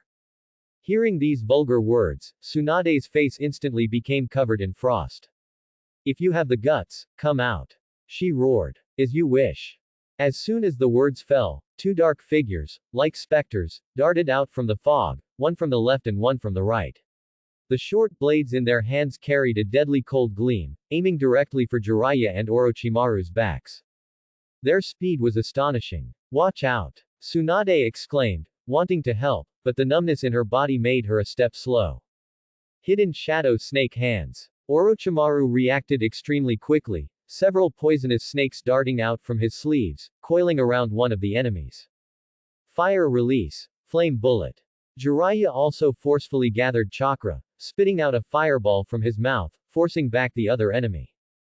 Clang. Clang. The demon brothers' figures flickered in and out of the dense fog. The short blades in their hands, like the fangs of poisonous snakes, constantly attacked the three from various tricky angles. And Jiraiya and his companions, due to being poisoned, had their reactions and speed greatly reduced. They could only passively defend, being constrained at every turn. This won't do. We're too passive. Jiraiya yelled anxiously while clumsily dodging attacks. We must find a way to disperse this fog. Orochimaru's face also grew increasingly grim, he could feel the toxins in his body deepening. Wind release. Great breakthrough. Jiraiya tried to use wind release to blow away the poisonous fog, but in this humid rainforest, his wind release's power was greatly reduced. As soon as he blew away one patch of fog, more mist immediately surged in. It's useless, you pathetic Konoha ninja. Yuryu's sinister laughter rang out again. In this forest, we are gods. PFF'd. A sound of flesh being cut rang out. Jiraiya was momentarily careless, and Yuryu's short blade cut a deep gash in his arm. The wound instantly turned blackish purple, and a violent pain and even stronger numbness immediately spread throughout his body. The blade is also poisoned. Jiraiya's body swayed, and he almost fell to the ground. Jiraiya! Tsunade exclaimed, wanting to go help him up. But it was precisely in this moment of her distraction that Kiryu, who had been patiently biding his time, seized the opportunity. Water release. Wild water wave. A high-pressure water gun shot out from his mouth, fiercely striking Tsunade's side waist. Ah! Tsunade grunted, her entire body sent flying by the immense impact, crashing into a large tree, a trace of blood spilling from the corner of her mouth. The situation instantly took a turn for the worse. It's over. Uryu looked at Jiraiya and Tsunade, who were lying on the ground, a victorious smile on his face. He walked step by step towards Tsunade. You! Jiraiya struggled to stand up, but his body completely refused to obey. Orochimaru was tightly entangled by Kiryu, unable to break free. Watching Yuryu's disgusting face getting closer and closer to her. Hiruzen Sarutobi's image flashed through Tsunade's mind. Tsunade, your hands have inherited Shodai, first, Sama's vitality, they are naturally suited to save lives. Don't let this talent, and your teacher's expectations, gather dust. Teacher's expectations, saving lives, not just saving others, but also saving myself. And saving my comrades. An unprecedented will erupted from the depths of her heart. Ah! Tsunade let out a fierce roar. A massive life energy burst forth from within her body. She poured all her understanding of medical ninjutsu and all her chakra-controlled techniques into her own body at this moment. Creation rebirth. Although it was still just a prototype, that immense vitality had already begun to frantically repair her damaged internal organs and neutralize the toxins she had inhaled. Her pale face quickly regained its color. Her previously sluggish chakra began to surge again. What? Uryu, who was walking towards her, was stunned by this sudden scene. He watched Tsunade slowly stand up from the ground. Her eyes, which had been somewhat unfocused due to the poisoning, were now astonishingly bright, burning with raging fury. You fools! Tsunade's voice was icy cold. She moved. The ground beneath her feet cracked with a rumble. Her figure instantly vanished from its original spot. Uryu only felt a blur before his eyes, and an irresistible immense force slammed fiercely into his stomach. PFF'd. Uryu's eyeballs nearly popped out, and a mouthful of blood mixed with fragments of internal organs spurted out. His body, like a fly swatted away, flew backward at an even faster speed than he had arrived, successively breaking 7 or 8 large trees before heavily crashing to the ground, his body twisted into a bizarre shape, completely silent. One blow. Instant kill. The entire battlefield instantly fell into a dead silence. Kiryu, who was still entangled with Orochimaru, looked at his brother's corpse in disbelief, his mind completely blank. Jiraiya and Orochimaru also stared dumbfounded at the scene before them. They looked at the blonde girl standing in the rain, radiating a powerful aura of life. At this moment, she was no longer the teammate who needed protection. Instead, she was the guardian of the team. Tsunade didn't stop. She rushed to Jiraiya's side, her hands glowing with an emerald green light, and pressed them onto his blackish-purple arm. Medical ninjutsu. Chakra scalpel. Powerful chakra precisely extracted the toxins from Jiraiya's body, bit by bit. Jiraiya felt the numbness in his body rapidly receding, and strength returning to his body. He looked at Tsunade, who was covered in injuries from protecting him, his eyes filled with determination.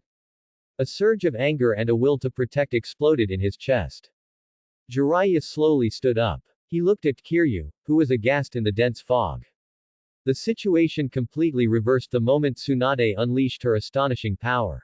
Looking at his brother Yuryu's mangled corpse, Kiryu's mind went blank, followed by an overwhelming surge of anger and fear. Uryu. He let out a pained roar, his eyes instantly turning bloodshot.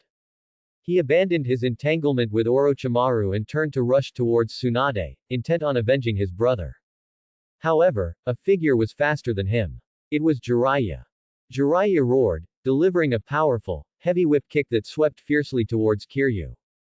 In his haste, Kiryu could only block with his arm. Bang! With a dull thud, Kiryu felt as if his arm had been struck by an enraged rhinoceros, an unimaginable force transmitted through it, sending him flying sideways. How is this possible? Kiryu stabilized himself in midair, looking at his arm in disbelief. His arm was already swollen and red from the immense impact, with even some minor bone fractures. How could this white-haired brat's strength suddenly become so great?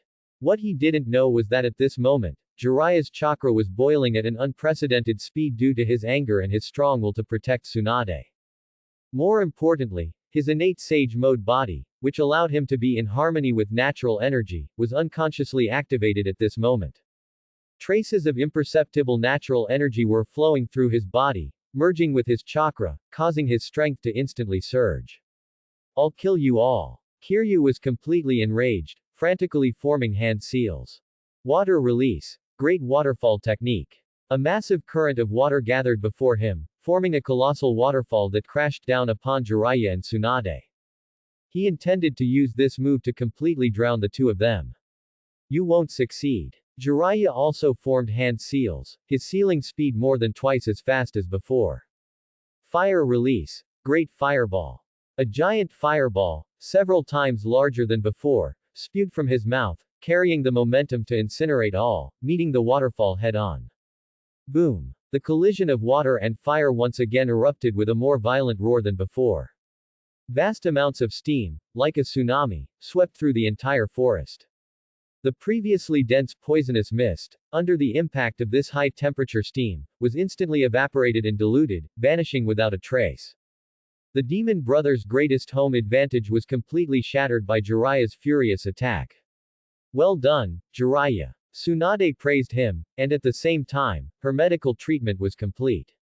The toxins in Jiraiya's body had been completely purged by her. Now, it's our turn to counterattack. Tsunade's eyes blazed with fighting spirit. No. A cold voice interrupted them. It was Orochimaru. He had arrived beside the two of them at some unknown point, his golden snake eyes calmly analyzing the current situation. His water release is very strong, and he seems to be able to freely control the form of water. What should we do then? Jiraiya asked. You two, engage him head-on. A calculating glint flashed in Orochimaru's eyes. Create an opportunity for me to get close. Jiraiya and Tsunade exchanged glances, both understanding their partner's intention. All right. They both responded simultaneously. Go. Jiraiya and Tsunade, one on the left and one on the right, charged towards Kiryu again. Monster strength. Facing the pincer attack from the two, Kiryu's face revealed a sinister smile. Excellent. Let me show you my true power. Secret technique. Dance of the Waterless Moon. He formed hand seals, and the moisture in the surrounding air began to converge towards him in a peculiar manner. Instantly, dozens of crystalline, translucent mirrors made of water appeared around his body, enveloping himself and the charging Jiraiya and Tsunade. This was Kiryu's trump card secret technique, similar to Haku's water release, demonic mirroring ice crystals, but even more bizarre and difficult to guard against. Within these water mirrors, his figure could freely traverse, launching fatal attacks from any angle. This is bad. It's a secret technique similar to a space ninjutsu. Tsunade's heart jolted. She punched one of the water mirrors beside her. However, the water mirror merely rippled like water before returning to its original state. Her monster strength was utterly unable to shatter it. Ha ha ha, it's useless. Kiryu's laughter came from all directions. Within these water mirrors, how can you perceive my existence? In Kiryu's world, everything felt so unreal. Jiraiya and Tsunade stood back to back, vigilantly scanning their surroundings. In every crystal-clear water mirror, Kiryu's grotesquely smiling face was reflected, hundreds, thousands of them, densely packed, making one's scalp tingle. These mirrors can't be shattered. Tsunade panted, having just punched a water mirror. Her punch was like a mud ox entering the sea, only creating a ripple before the mirror instantly returned to its original state. And attacks can come from any angle. Jiraiya already had several wounds on his body from water Sanban, his clothes stained with blood. He tried to attack with fire release, but the flames lost much of their power as soon as they entered this mist-filled space. This was a secret ninjutsu, similar to a spatial ninjutsu, trapping them in a domain completely controlled by the caster. Give up. Kiryu's mocking voice came from all directions simultaneously. Your chakra is constantly being absorbed by this space, and I am inexhaustible. Enjoy your last moments of despair. He was telling the truth. Jiraiya and Tsunade both felt their chakra accelerating its outflow, and their stamina was depleting rapidly. Despair, like a creeping vine, began to spread in both their hearts. Calm down, you two. Just then, Orochimaru's cold and calm voice rang out. He didn't attack wildly like Jiraiya and Tsunade. Instead, he stood still, his golden snake-like eyes flashing with an unusual light, swiftly scanning every water mirror. Orochimaru, do you have a plan? Jiraiya asked eagerly. Orochimaru was their only hope now. Every ninjutsu has its core. Orochimaru didn't turn around, his voice carrying a dissecting coolness. Such a large-scale secret ninjutsu must have a central body to sustain it. The others are just chakra projections. We understand the principle, but how do we find it? Tsunade shouted anxiously. He's moving. Orochimaru's voice was very low. To maintain the ninjutsu's operation and attack is from different angles, his main body must move at high speed between these mirrors. Although he uses chakra projections to conceal this, any movement will produce traces of chakra flow. Jiraiya and Tsunade exchanged glances, seeing the astonishment in each other's eyes. In such a dazzling environment, to distinguish those subtle differences in chakra flow, what terrifying insight and mental calculation would that require? Orochimaru's figure, like a ghost, infiltrated the range of the water mirrors. He didn't fruitlessly attack the water mirrors like Jiraiya and Tsunade, but instead focused his gaze on the countless reflections of Kiryu in the mirrors. He was searching for that one, true body. The chakra flow in all the mirror images is exactly the same. No, that's not right. Orochimaru's golden snake-like eyes narrowed slightly, one of them is different. His sensory abilities were heightened to their peak at this moment. Among countless false chakra images, one image's chakra flow had an extremely subtle, stagnant feeling different from the other images. This was a trace that would inevitably be produced when chakra flowed from the main body to various clones during the casting of the ninjutsu. Though extremely faint, in front of Orochimaru, a genius in ninjutsu research, this flaw was enough. Found it. Orochimaru's lips curved into a cold smile. Jiraiya. Tsunade. He suddenly shouted. What is it? Jiraiya, dodging frantically, yelled back. Create chaos. Although Jiraiya and Tsunade didn't know what he was going to do, out of trust in their comrade, they chose to obey without hesitation.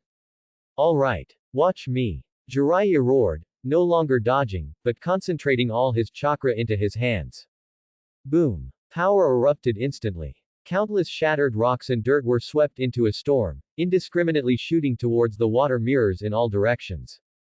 Ah! Tsunade also let out a delicate shout simultaneously. She concentrated her monstrous strength into her feet and stomped the ground fiercely. Heavenly foot of pain. Crack. The earth cracked, and a huge shockwave spread out from beneath her feet.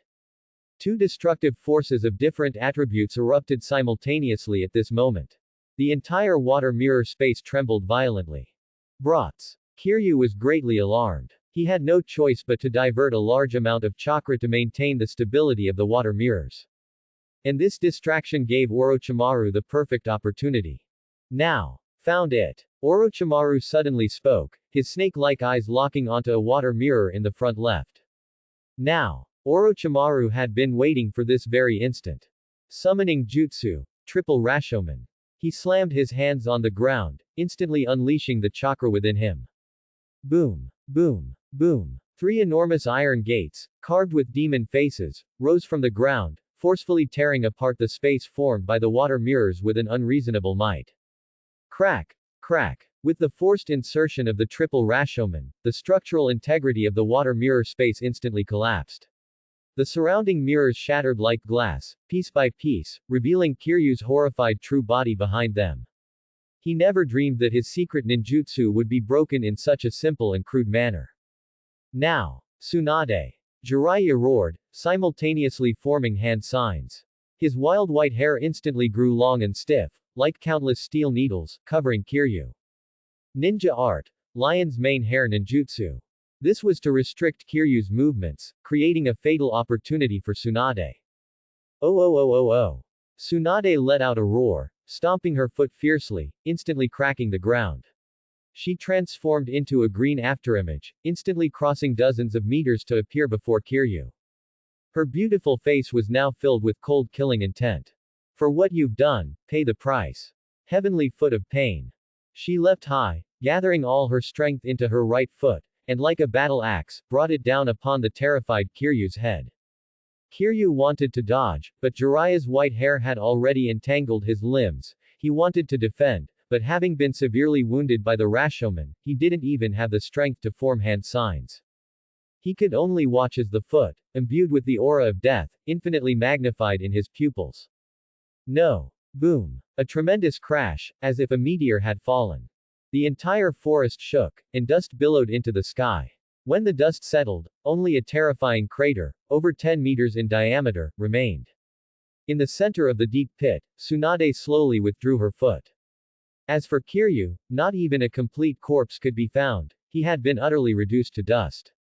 HMPH, HMPH, Tsunade panted, her chest heaving violently.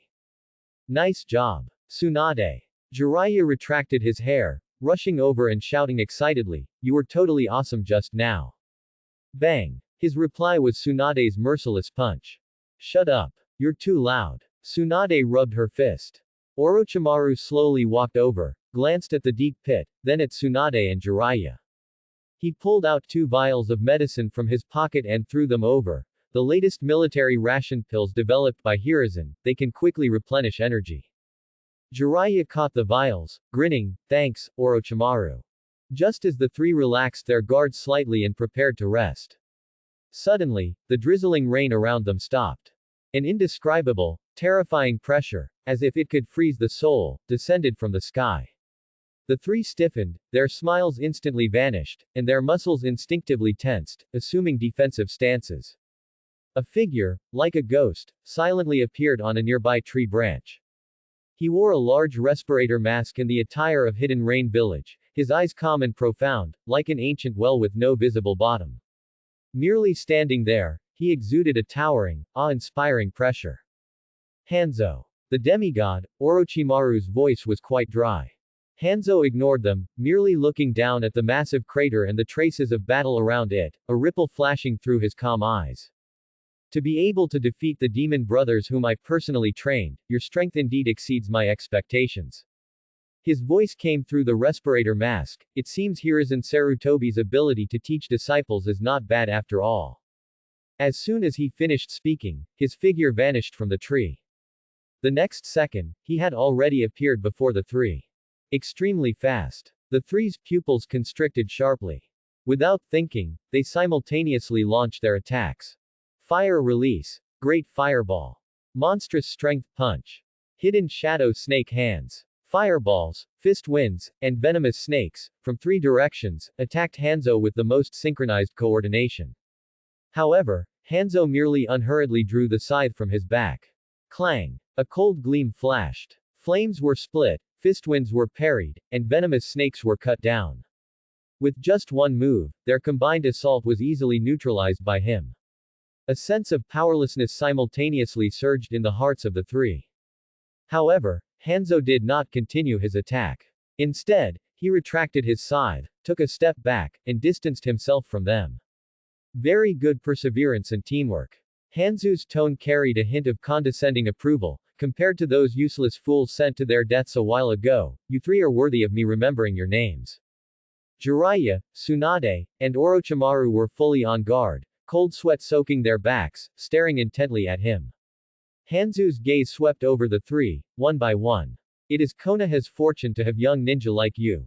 To show my recognition of the strong, I have decided to bestow a title upon you. His voice echoed in the silent rainforest, clearly reaching everyone's ears. The Konoha Sannin. As his words fell, Hanzo's figure once again turned into an afterimage, disappearing into the depths of the dense forest. Only that declaration remained, along with the 3 with complex feelings. The land of wind, an endless desolate desert. The scorching sun was like a giant furnace, baking the earth, and the air was filled with a smell of scorching. Boom. A loud noise broke the silence of the desert. A hidden supply station, 30 kilometers away from the Sunagakure defense line, erupted in huge flames and black smoke. Several Konoha Anbu ninja appeared like ghosts from the sand, quickly cleaned up the battlefield, and then reintegrated into the yellow sand, disappearing without a trace. Reporting, Captain, target number 3 has been destroyed, no casualties on our side. An Anbu wearing a cat-faced mask reported to their leader through the team's internal short-range communication device. Received. Proceed to location number 4 as planned. A calm voice, devoid of any emotion, responded. This elusive unit was precisely the Anbu surprise attack squad led by Konoha's White Fang, Tsukumo Hatake. Over the past half-month, they had been like ghosts in the desert, accurately and efficiently destroying 7 large and small supply stations deployed by Sunagakure on the front line, seizing and burning countless supplies. Their actions plunged the Sunagakure frontline troops, who were already confronting Iwagakure and had a long supply line, into unprecedented chaos and embarrassment. Situations of running out of food, water, and ninja tools occurred frequently, and morale plummeted. The title of Konoha's White Fang also spread among Sunagaker ninja for the first time, carrying fear and hatred. Sunagaker, Cage building. Clang. A teacup was violently smashed to the ground, shattering into pieces. Useless. A bunch of useless people. The third Cage looked at the battle report in his hand, his face ashen, trembling with anger. 7 supply stations. A full 7. Turned upside down by a mere Konoha squad. Our Sunagaker's face has been completely lost because of you. The Sunagaker high-ranking officials in the conference room were all as silent as cicadas in winter, bowing their heads and daring not to speak. Only advisor Chiyo, the highly respected elder in the village, spoke with a solemn expression. Cage Dono, now is not the time to be angry. According to intelligence, the leader of this Konoha squad is Tsukumo Hatake, known as Konoha's White Fang. This person's swordsmanship is exquisite, he excels in assassination and stealth, and his actions are ruthless and decisive. He is a very difficult opponent to deal with. Difficult. The third Cage sneered, no matter how difficult he is only one person, one squad. Can our great Sunagaker not find someone to deal with him? I suggest sending out the village's top puppet master. A glint flashed in Chiyo's eyes. Against this type of speed-based assassination ninja, fighting alone can easily expose weaknesses. Only a large-scale, all-encompassing puppet attack can completely restrict his movements. Puppet master, the Cage pondered for a moment, his gaze sweeping over the two people present. They were a young couple who looked to be in their mid-20s. The man was steady and calm, the woman gentle and serene. Sitting together, they seemed a bit out of place. They were the most renowned and top-tier genius puppet master duo in Sunagaker, Rura and Azuki, known as the couple of the sand. Rura, Azuki. The Cage's voice sounded. Here. The couple stood up simultaneously. I order you to lead the puppet unit, at all costs, to annihilate Tsukumo Hatake's unit and bring back his head. The Cage's voice was filled with killing intent. I want Konoha to know that anyone who dares to set foot in our land of Wind's desert will only find death. Yes, Cage Dono. The couple exchanged glances, their eyes filled with confidence and tacit understanding. As Sunagaker's strongest puppet masters, they had this confidence. 3 days later, a canyon near the Kandar oasis. Tsukumo Hatake's unit was silently lurking on the rock walls on both sides of the canyon, waiting to ambush a Sunagaker transport team that was about to pass through. However, time passed minute by minute, and the scheduled time had already passed by half an hour, yet the canyon was still empty. Captain, something is wrong. The cat-masked subordinate whispered, Sunagaker's transport teams are always very punctual. Tsukumo Hatake frowned slightly, an uneasy feeling welling up in his heart. He closed his eyes, maximizing his sensory abilities. The sound of the wind, the rolling of sand grains, the crawling of lizards, everything seemed so normal. But it was this, normalcy, that was most abnormal. Too quiet. There wasn't even the slightest extra chakra fluctuation. On the battlefield, this in itself was unusual. All units, be on alert. Tsukumo made a decisive decision. We might have been exposed, prepare to retreat. Before he could finish his sentence, a sudden change occurred. Chirp chirp chirp. A series of piercing sounds came from all directions. Immediately after, the sand beneath their feet and the surrounding rock walls began to stir. Dozens of scorpion-shaped puppets emerged from the sand, their tail stingers glowing eerily. On the rock walls, hundreds of spider puppets disguised as rocks appeared. Over a dozen crow-shaped puppets circled in the sky, their open mouths revealing countless Sanban launching ports. A huge and invisible encirclement was quietly formed, completely trapping their squad of a dozen people in this canyon. Not good. It's a puppet trap. The subordinate exclaimed. Where are the puppet masters?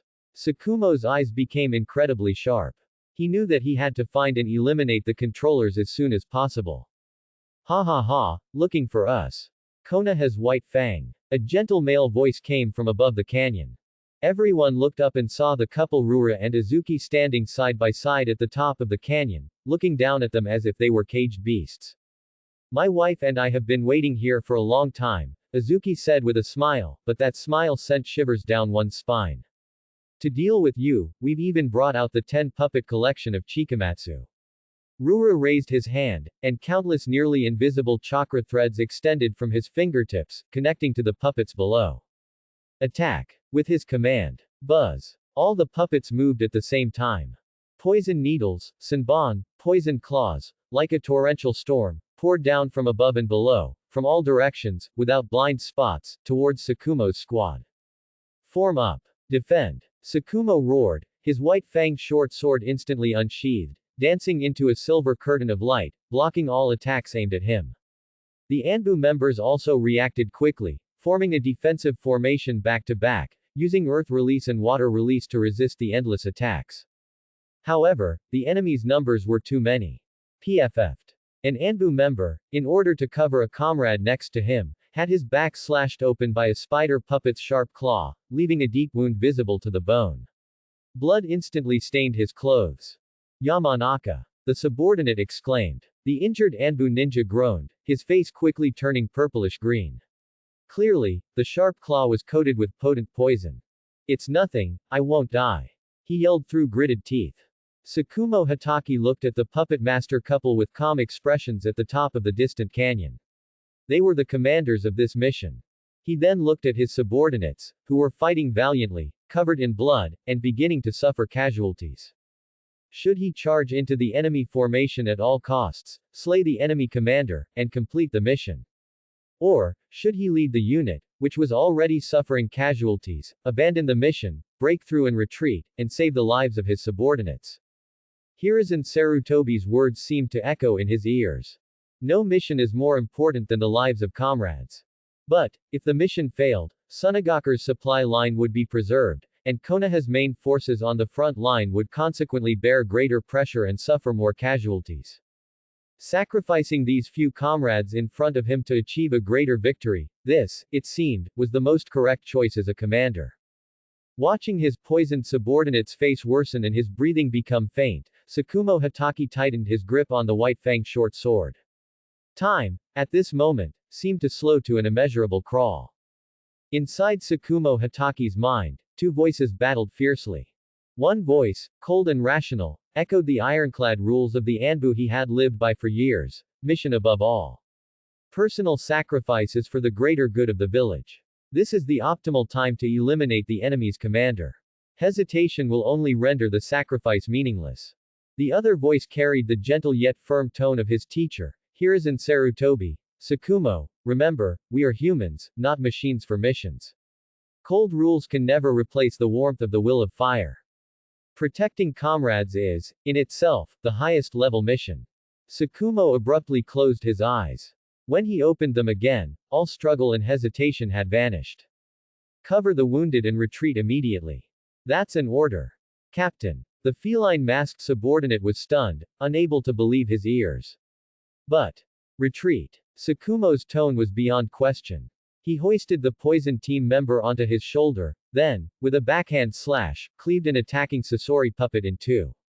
At the top of the canyon, Rura and Azuki, the husband and wife, couldn't help but laugh at the sight. Oh. Choosing to flee, are we? Rura's tone was filled with disdain. So this is the famous White Fang of Konoha.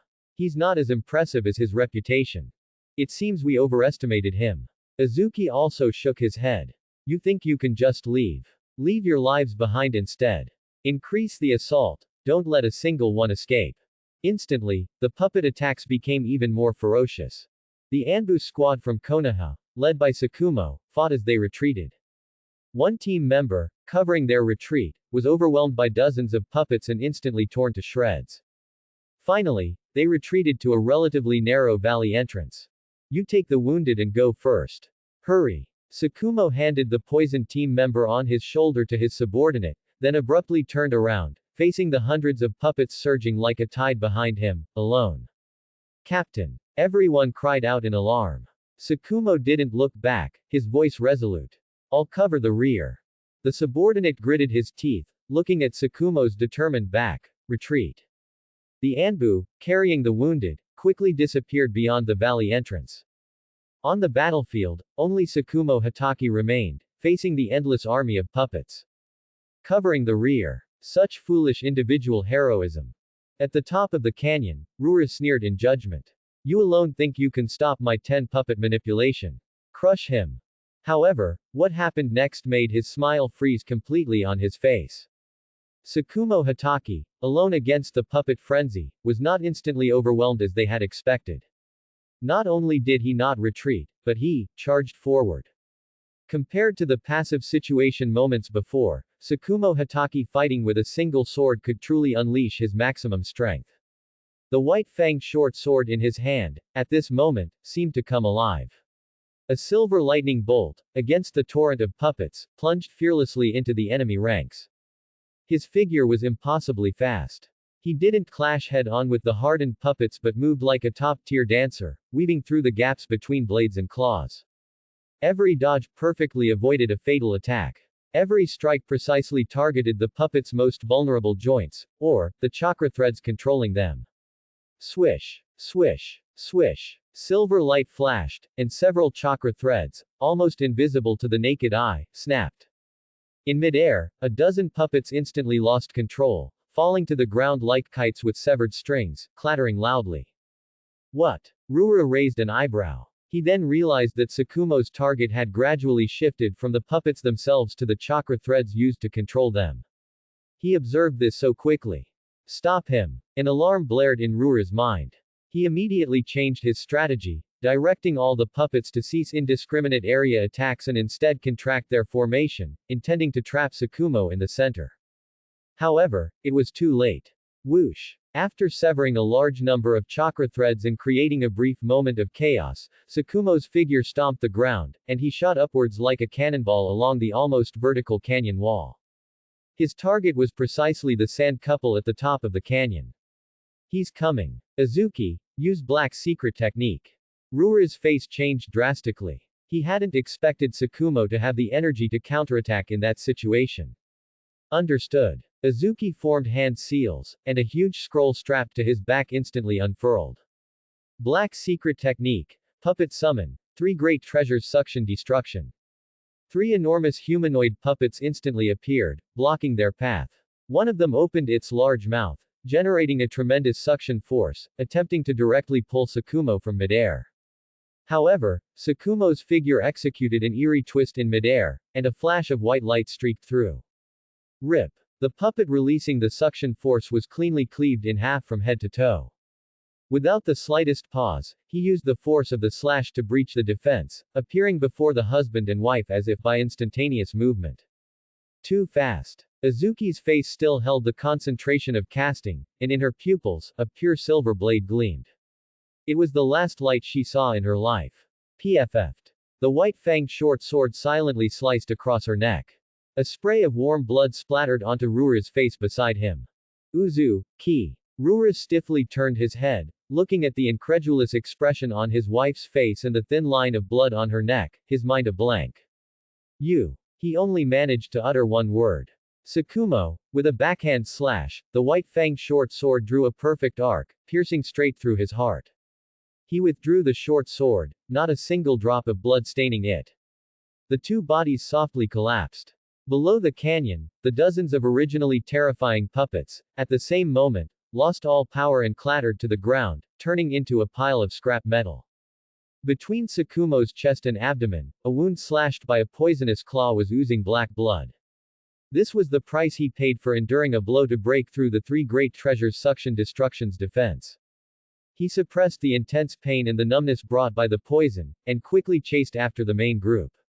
Land of Earth border, Iwagakure's temporary command post. The atmosphere inside the tent was so oppressive it felt like water could drip from it.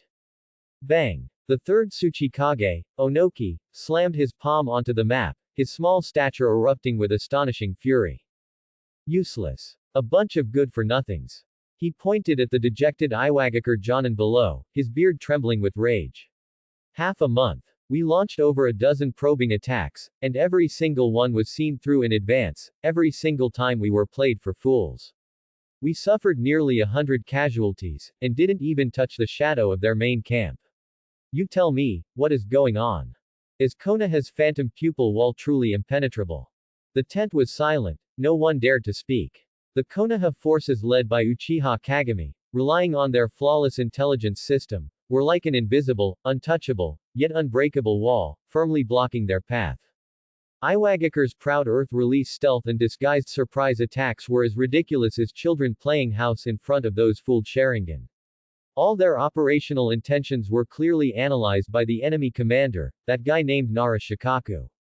This feeling was like meticulously preparing a grand play, only for your opponent to not only have your script but also be sitting in the front row, munching on melon seeds, and pointing out flaws in your performance. It was stifling, incredibly stifling. Hokage-sama, please calm your anger. A steady and resonant voice broke the dead silence in the tent. A tall, burly ninja with a square face, looking honest and reliable, stepped forward. He was Kitsuchi, the son of the third Tsuchikage Onoki and an outstanding member of Iwagakure's new generation. Call me Hokage-sama. Speak, what plan do you have? Onoki glanced at his son, asking grumpily.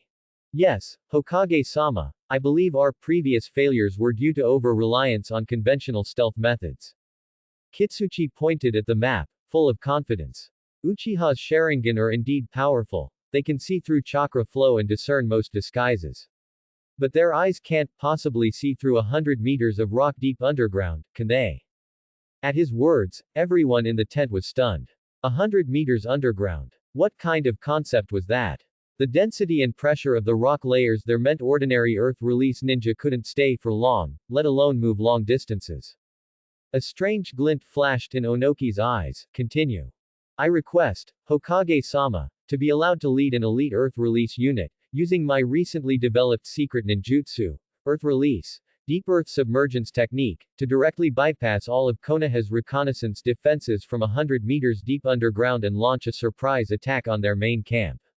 Kitsuchi's voice was filled with strong confidence. Deep earth submergence technique. Onoki was somewhat surprised. Yes. Kitsuchi patted his chest, proudly saying, this ninjutsu allows our squad to swim deep underground like fish in water. Not only is it fast, but it produces almost no chakra fluctuations or vibrations on the surface. Unless Konoha's ninja put their ears to the ground, they absolutely won't be able to detect us. Our goal is not to engage their main force, but to strike directly at their core. Decapitate their commander, Uchiha Kagami, and capture the Nara clan's strategist. Once their command system is in disarray, that so-called phantom pupil wall will naturally collapse without a fight. Onoki fell silent after listening. He stared at the map, his fingers tapping continuously on it. He had to admit, this was a very bold and highly tempting plan. If successful, it could reverse the current passive situation in one fell swoop. How confident are you? Onoki asked in a deep voice. 100%. Kitsuchi answered without hesitation, his tone filled with the pride of being Iwagakure's future heir. Hokage-sama, please trust me. Konoha's Uchiha will absolutely not expect that the Will of Stone will deliver a fatal blow from beneath their most unexpected footing this time. Looking at his son's confident eyes, Onoki's tense face finally showed a hint of a satisfied smile. Good. I approve. Late at night, with a dark moon and strong winds. In a desolate area tens of kilometers from Konoha's border camp, Kitsuchi and his 20 hand-picked Earth Release elites had assembled. Are you all ready? Kitsuchi asked in a low voice. Yes, Captain. The group responded in unison. Very good. Kitsuchi slammed his hands onto the ground. Remember, this operation must succeed, no failure allowed. We will let those Konoha guys know what true Earth Release is. Earth Release. Deep Earth Submergence Technique. Buzz. A peculiar chakra fluctuation spread out. The ground beneath Kitsuchi and his 20 team members behind him seemed to turn into liquid. Their bodies silently sank vertically into the earth, leaving no trace. 100 meters deep underground was a place of absolute darkness and stillness. Immense pressure squeezed from all directions, but Kitsuchi's squad members, wearing special pressure suits and protected by the secret ninjutsu, felt no discomfort whatsoever. Hehe, how does it feel? Kitsuchi joked with his deputy beside him via chakra transmission, it's much cooler down here than on the surface. Captain, your ninjutsu is truly amazing. The deputy praised sincerely, I don't feel any movement on the surface. I suppose those Uchiha ninja are still foolishly staring at the horizon. Of course. Kitsuchi chuckled proudly. No matter how powerful their eyes are, they're still on their heads. When we emerge from their commander's tent, I really want to see their ghost-struck expressions. Ha ha ha. A suppressed laugh erupted within the squad. Led by Kitsuchi, this subterranean surprise attack unit, like ghosts, quickly submerged towards Konoha's main camp. Along the way, Kitsuchi constantly used his unique sensory ninjutsu to probe the situation on the surface above. Everything was normal. Chakra fluctuations were stable, there were no alarms, no chaos, and even the footsteps of the patrol teams were exactly the same as in previous days, orderly. Hey, a bunch of blocks. Kitsuchi's confidence grew stronger. Finally, an hour later, they arrived at the predetermined coordinates, directly beneath Konoha's main camp command post. Kitsuchi could clearly sense several powerful chakra sources dozens of meters above them, one of which was their target, Uchiha Kagami. Everyone, prepare. Kitsuchi lowered his voice, his heart pounding with excitement. Listen for my command. 3, 2, 1. Charge. Let Konoha's Uchiha prepare to face the wrath of stone. His lips curved into a confident smile, a triumphant grin, as he led his self-assured unit, transforming into earthy yellow drills, and charged towards the surface. He was completely unaware that his every move had long been seen clearly by pairs of crimson Sharingan on the surface above. Konoha Main Camp, Command Tent. Unlike the tense war atmosphere outside, the mood inside could only be described as leisurely. Uchiha Kagami sat upright in the main seat, meticulously wiping his ninjutsu blade. Yamanaka Taichi closed his eyes, seemingly asleep. Akamichi Torafu was even more exaggerated. A huge bento box was in front of him, and he was grunting as he devoured the rice balls inside, his mouth glistening with oil. The only one who looked like he was working was Nara Shikaku. However, he merely yawned lazily, propped his chin, and stared at a moving light spot on the sand table in front of him, his eyes filled with boredom. Ah, how boring. Nara Shikaku stretched lazily and complained to Lord Kagami, Lord Kagami, don't you think Hokage-sama is a bit too much? Uchiha Kagami paused his hand from wiping his ninjutsu blade and looked at him in confusion. Shikaku, what do you mean? Isn't this like a teacher directly slapping the answer sheet on your face before an exam? Nara Shikaku pointed at the light spot on the sand table representing Kitsuchi's unit, his face full of despair. They even guessed exactly which direction, what time, and what method they would use to dig their way in. This battle has no technical content at all, no challenge. Akamichi Torafu swallowed a large mouthful of rice ball and mumbled in agreement.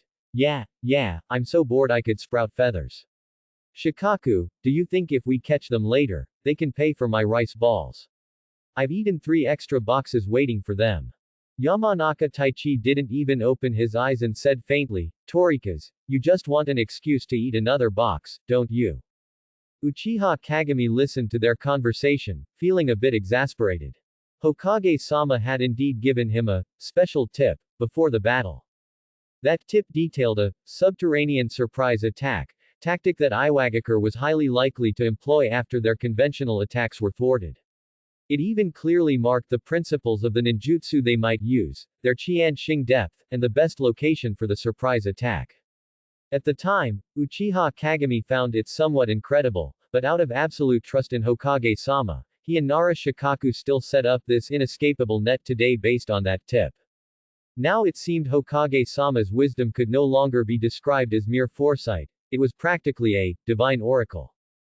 Alright, stop complaining. Uchiha Kagami said seriously, the guests are about to arrive. Everyone, cheer up and prepare to welcome them. Just then, an Uchiha scouting ninja flashed into the tent, knelt on one knee, reporting to Lord Kagami, Lord Shikaku. The target has reached directly below the designated position, energy reaction is rapidly increasing, expected to break ground in 10 seconds. Everything is under control. Understood. Nara Shikaku waved his hand lazily, tell the people outside to stand back, so they don't get splashed with mud. He stood up and slowly walked out of the tent.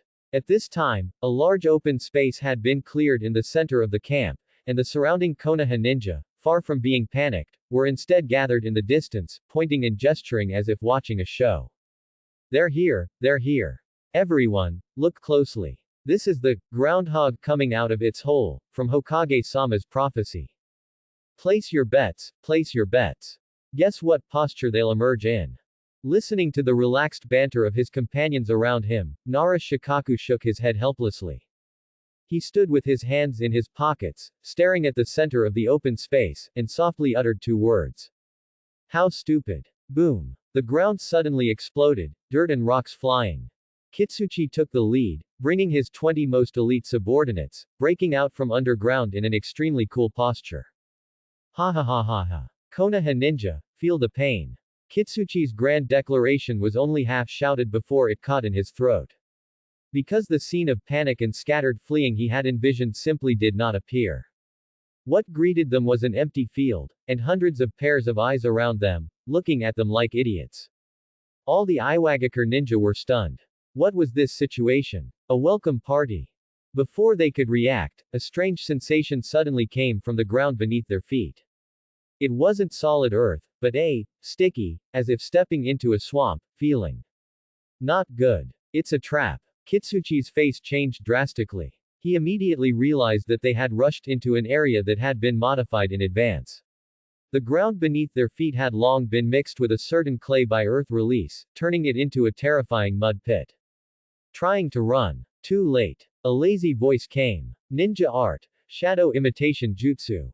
Nara Shikaku's shadow, like a venomous snake on the ground, instantly elongated and branched, connecting precisely to the shadows beneath each Iwagakure ninja's feet with incredible speed.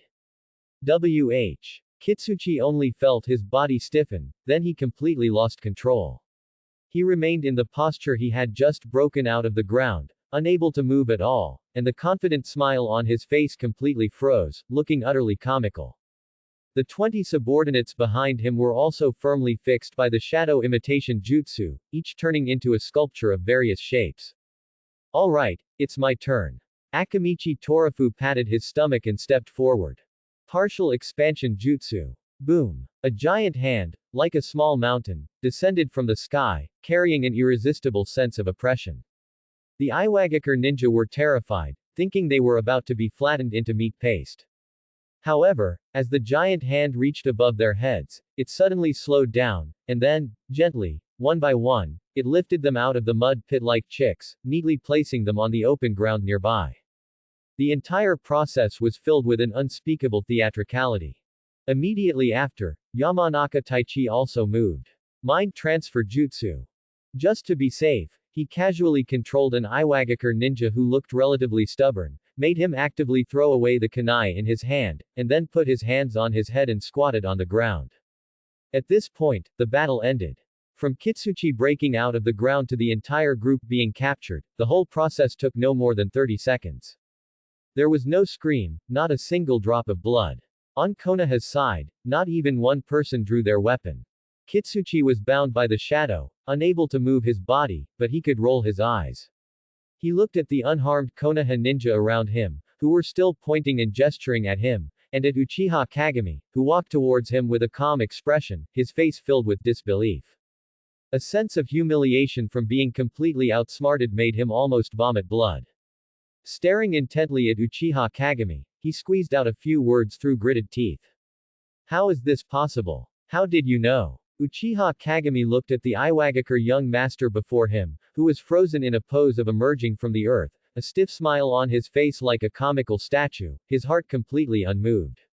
He walked forward slowly, each step landing on solid ground, a stark contrast to Kitsuchi, who was stuck motionless in the mud. The surrounding Konoha ninja had completely relaxed.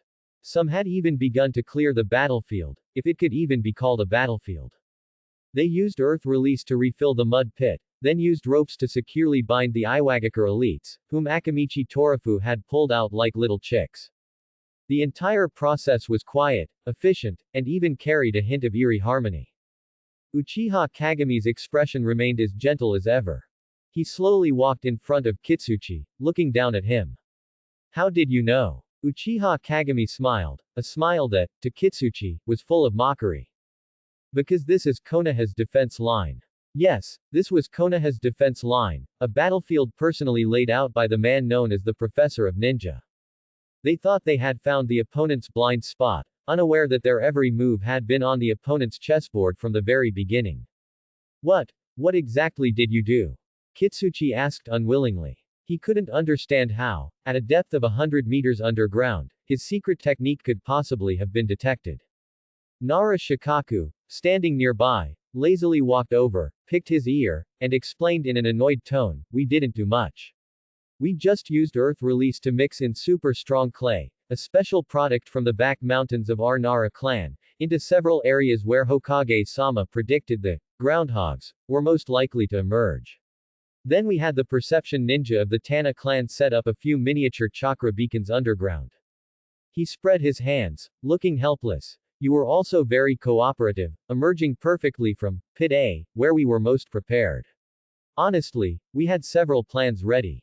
If you had come out of Pit B or Pit C, we would have had to switch to a different procedure, which would have been such a hassle." PFF'd. Kitsuchi could no longer hold it in and spat out a mouthful of blood. He wasn't injured, he was simply enraged. What was Pit A? What was switching to a different procedure? Their surprise attack, staking the honor of Iwagakure, was merely a multiple-choice question in the eyes of the enemy. And they had precisely chosen the option the enemy most wanted them to pick. Confiscate all their weapons and ninja tools. Uchiha Kagami waved his hand, giving the order. Konoha's ninja immediately stepped forward, deftly collecting all of Kitsuchi and his men's ninja tool pouches, not even sparing the spare kunai hidden in their boots. "Are you going to kill us?" a young Iwagakure ninja asked in despair. "Kill you?" Akamichi Torafu shoved another rice ball into his mouth and said in a muffled voice, "Killing you would be too much effort. We'd have to dig graves and bury you."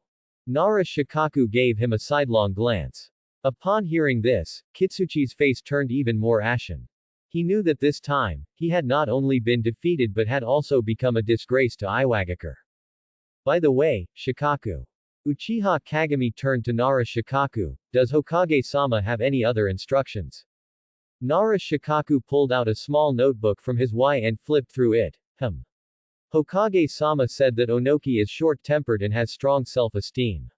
Having his son sent back completely unharmed will hurt him more than if he were killed directly.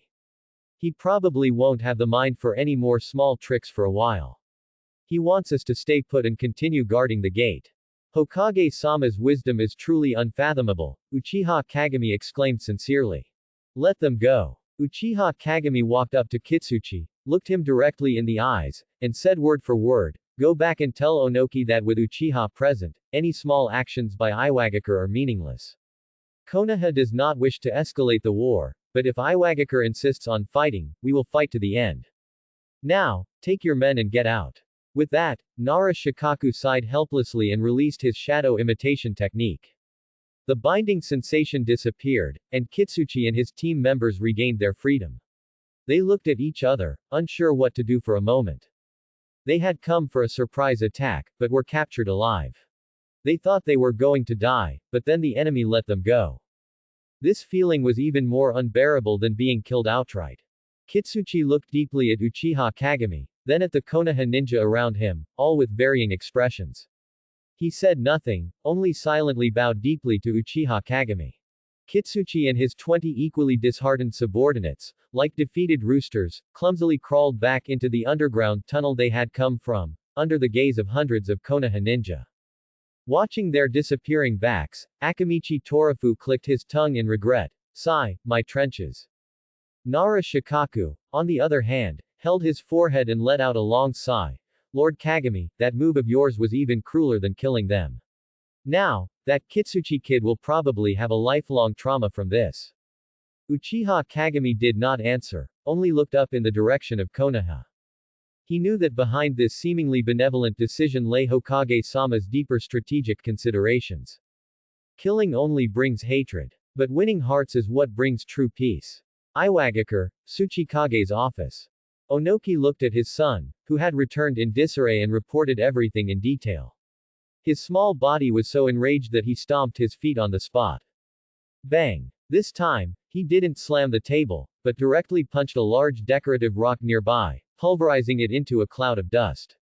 "This is too much." Onoki's roar almost ripped the roof off the entire Tsuchikage building. "Hiruzen Sarutobi. Uchiha Kagami. You are humiliating me. You are humiliating all of Iwagakure." He trembled with rage. He could accept failure. In the ninja world's wars, victory and defeat are common occurrences. But this kind of humiliation, being stripped naked, rubbed on the ground, and then having the other party pat their butt and say, "You can go now," he had never experienced in his life.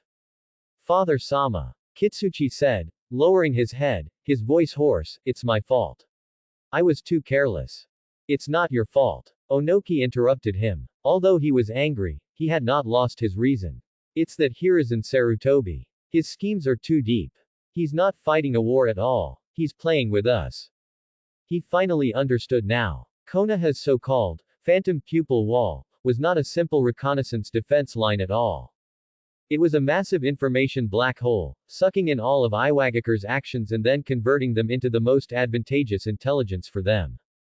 As long as this wall stood, any surprise attack, any tactic, would become a joke. They, Iwagakure, would be forced to transform from the offensive side to the passively defensive side. In fact, the other party might not even give them a chance to be on the defensive. "Hear my command." Onoki took a deep breath, forcibly suppressing the anger in his heart. "All units on the land of Earth border, cease all offensive actions and switch to full defense. No one is to launch an attack without my command." He knew that until they figured out a way to break through that phantom pupil wall, the more they did, the more mistakes they would make, and the more miserably they would lose. From today onwards, Iwagakure on the land of Earth front could only choose to observe. Meanwhile, far away on another front, Hiruzen Sarutobi, upon receiving the good news from Uchiha Kagami, merely smiled faintly, as if everything was within his expectations. On the map in the camp tent, he gently pushed the chess piece representing Iwagakure back one square. Then, his gaze slowly moved upwards, finally settling on the northernmost part of the map. Earth and wind have settled down, and rain is also tied up. Hiruzen Sarutobi picked up his teacup, gently blew on the hot steam, and his eyes deepened. Then, only you remain, third Reikage. Northern border of the Land of Fire, a newly constructed military fortress. Unlike the intense and fierce battle situations on the three fronts of the Land of Rain, the Land of Wind, and the Land of Earth, here, it was excessively quiet. The sky was clear, cloudless, and there wasn't even a hint of wind. On the fortress walls, Konoha's ninja were standing by in full battle array, but on everyone's face, there was a trace of undisguised anxiety and confusion. "Hey, what do you think Hokage-sama is thinking? Bringing so many of us here, only to sunbathe every day?" A young ninja leaned against the battlements, complaining in a low voice to his companion beside him. "Who knows? The other three battlefields are raging, and reports of victories from the Sannin and White Fang are coming back one after another. But here, we can't even see a shadow of Kumogakure."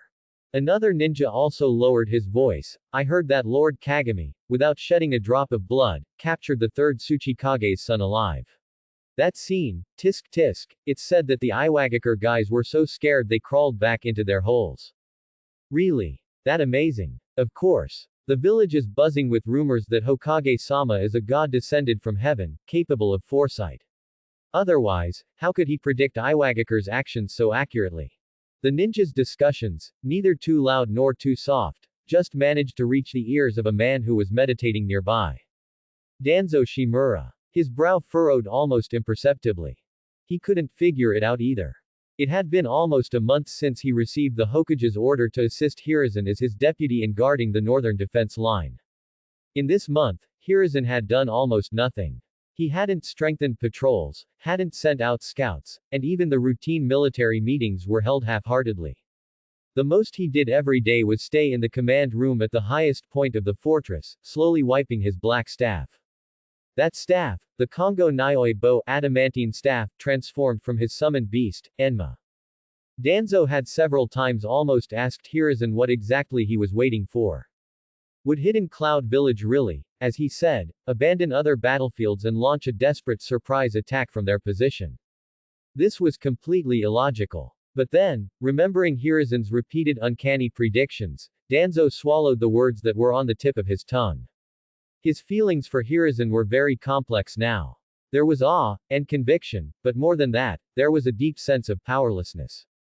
He felt like an infant still learning to walk, while Hiruzen was already standing in the clouds, overlooking the entire chess game. "Danzo." A calm voice came from behind him. Danzo's body stiffened, and he immediately stood up straight and turned around. Hokage-sama. Hiruzen Sarutobi had arrived behind him at some point. He wasn't wearing the Hokage god robe, just a light and comfortable black outfit, holding the Kongo Nioi bow, which had been polished to a shine. Still worried about Kumogakure's movements, Hiruzen Sarutobi asked with a smile. Yes. Danzo hesitated for a moment, but decided to voice his confusion. Hiruzen, I still don't understand. Third Raikage IA, though known for his bravery, is not a fool. Given that we have already demonstrated strong intelligence capabilities, would he really risk being discovered in advance to launch a large-scale surprise attack? He will. Hiruzen Sarutobi's tone was exceptionally firm. He walked to the edge of the city wall, gazing at the distant, undulating mountain range belonging to the land of lightning. Because he and I are completely different people. Hiruzen Sarutobi's heart was actually far less calm than it appeared on the surface. He was also waiting even more anxiously than Danzo. But he couldn't show it. As the commander, his emotions would directly affect the morale of the entire army. He could only use the simulator, over and over again, to confirm the future direction. Simulation scenario. Third Raikage IA's decision-making process. Scene 1. Hidden Cloud Village, Raikage's office. IA looked at the battle reports of Konoha's three main armies in his hand, a disdainful sneer appearing on his face. Hiruzen Sarutobi is still too young. Dividing forces into three routes seems comprehensive, but in reality, there are vulnerabilities everywhere. Scene 2. A Kumogakure Jonin of the strategist type raised concerns. Raikage-sama, Konoha has shown extraordinary intelligence capabilities in the land of Earth. If we attack rashly, I'm afraid we will repeat Iwagakure's mistakes. Scene 3. IA smashed the table to pieces with a single punch, stating domineeringly, intelligence. In the face of absolute power, any scheme is a joke. The failure of those weaklings from Iwagakure is only because they weren't strong enough. I, the third Raikage, will use my indestructible fists to show Hiruzen Sarutobi what true war is. Scene 4. IA stubbornly believed that since Konoha had dispersed its main forces on the other three battlefields, its northern defense line must be weak. This was a once-in-a-lifetime opportunity to penetrate deep into the land of fire. He wanted to use a glorious victory to wash away the stigma of the coup that Hidden Cloud Village bore when the second Hokage died, and to prove to the entire ninja world that Hidden Cloud Village was the strongest. Simulation ended. Sigh. Hiruzen Sarutobi sighed inwardly. Indeed, the third Raikage was a complete hothead, overly confident in his own strength. His son, however, learned a lesson from him. He wasn't blind to the risks, but he firmly believed that his strongest spear could pierce through all risks. Such a person is both the most terrifying and the easiest to deal with. You just need to follow his line of thought, give him a script he considers perfect, and he will jump right in without hesitation. What Hiruzen Sarutobi had to do now was to wait quietly for this protagonist to make his entrance. Hiruzen, what are you looking at? Danzo followed his gaze, seeing nothing but continuous mountains. I'm looking at Konoha's future. Hiruzen Sarutobi answered evasively. He took out a document from his pocket and handed it to Danzo. Danzo took it curiously, opened it, and found it was a list and resume from the Ninja Academy. The first name on the list was one he had never heard of. Minato Namikaze. Hiruzen Sarutobi nodded. A very interesting young man, his theoretical grades are excellent. The report says his dream is to become a Hokage like me, who can protect everyone's smiles. Danzo looked at the golden-haired youth's sunny smile on the list, then at the man beside him with deep eyes, as if carrying the weight of the entire world, and for a moment didn't know what to say. War always ends. Hiruzen Sarutobi's voice carried an almost imperceptible weariness. Our generation is destined to live through blood and fire. But every drop of blood we shed now is so that their generation doesn't have to experience these things. He patted Danzo's shoulder. So, be patient, Danzo. What we are waiting for now is not just the victory of a battle, but also to secure for them a longer, peaceful era where they can grow up safely. Danzo held the list, his palm feeling a little warm. For the first time, he understood Hiruzen's strategy from this perspective. He seemed to understand something. Just then. Caw! A sharp eagle cry pierced the quiet sky. A black scout eagle, like a black lightning bolt, swooped down from the direction of Hidden Cloud Village, landing precisely on the arm of a Konoha intelligence ninja at the fortress. The intelligence ninja quickly untied the intelligence scroll from the eagle's leg, his face changing dramatically. He used the body flicker technique to appear before Hiruzen Sarutobi and Danzo, kneeling on one knee, his voice trembling with excitement. Hokage-sama. Lord Danzo. S. Rank Emergency Military Intelligence. Hidden Cloud Village's main forces, the entire army, moved out half an hour ago. 3rd Raikage IA personally leading the charge. They're here. Hiruzen Sarutobi and Danzo exchanged glances. The storm is coming. Thanks for watching.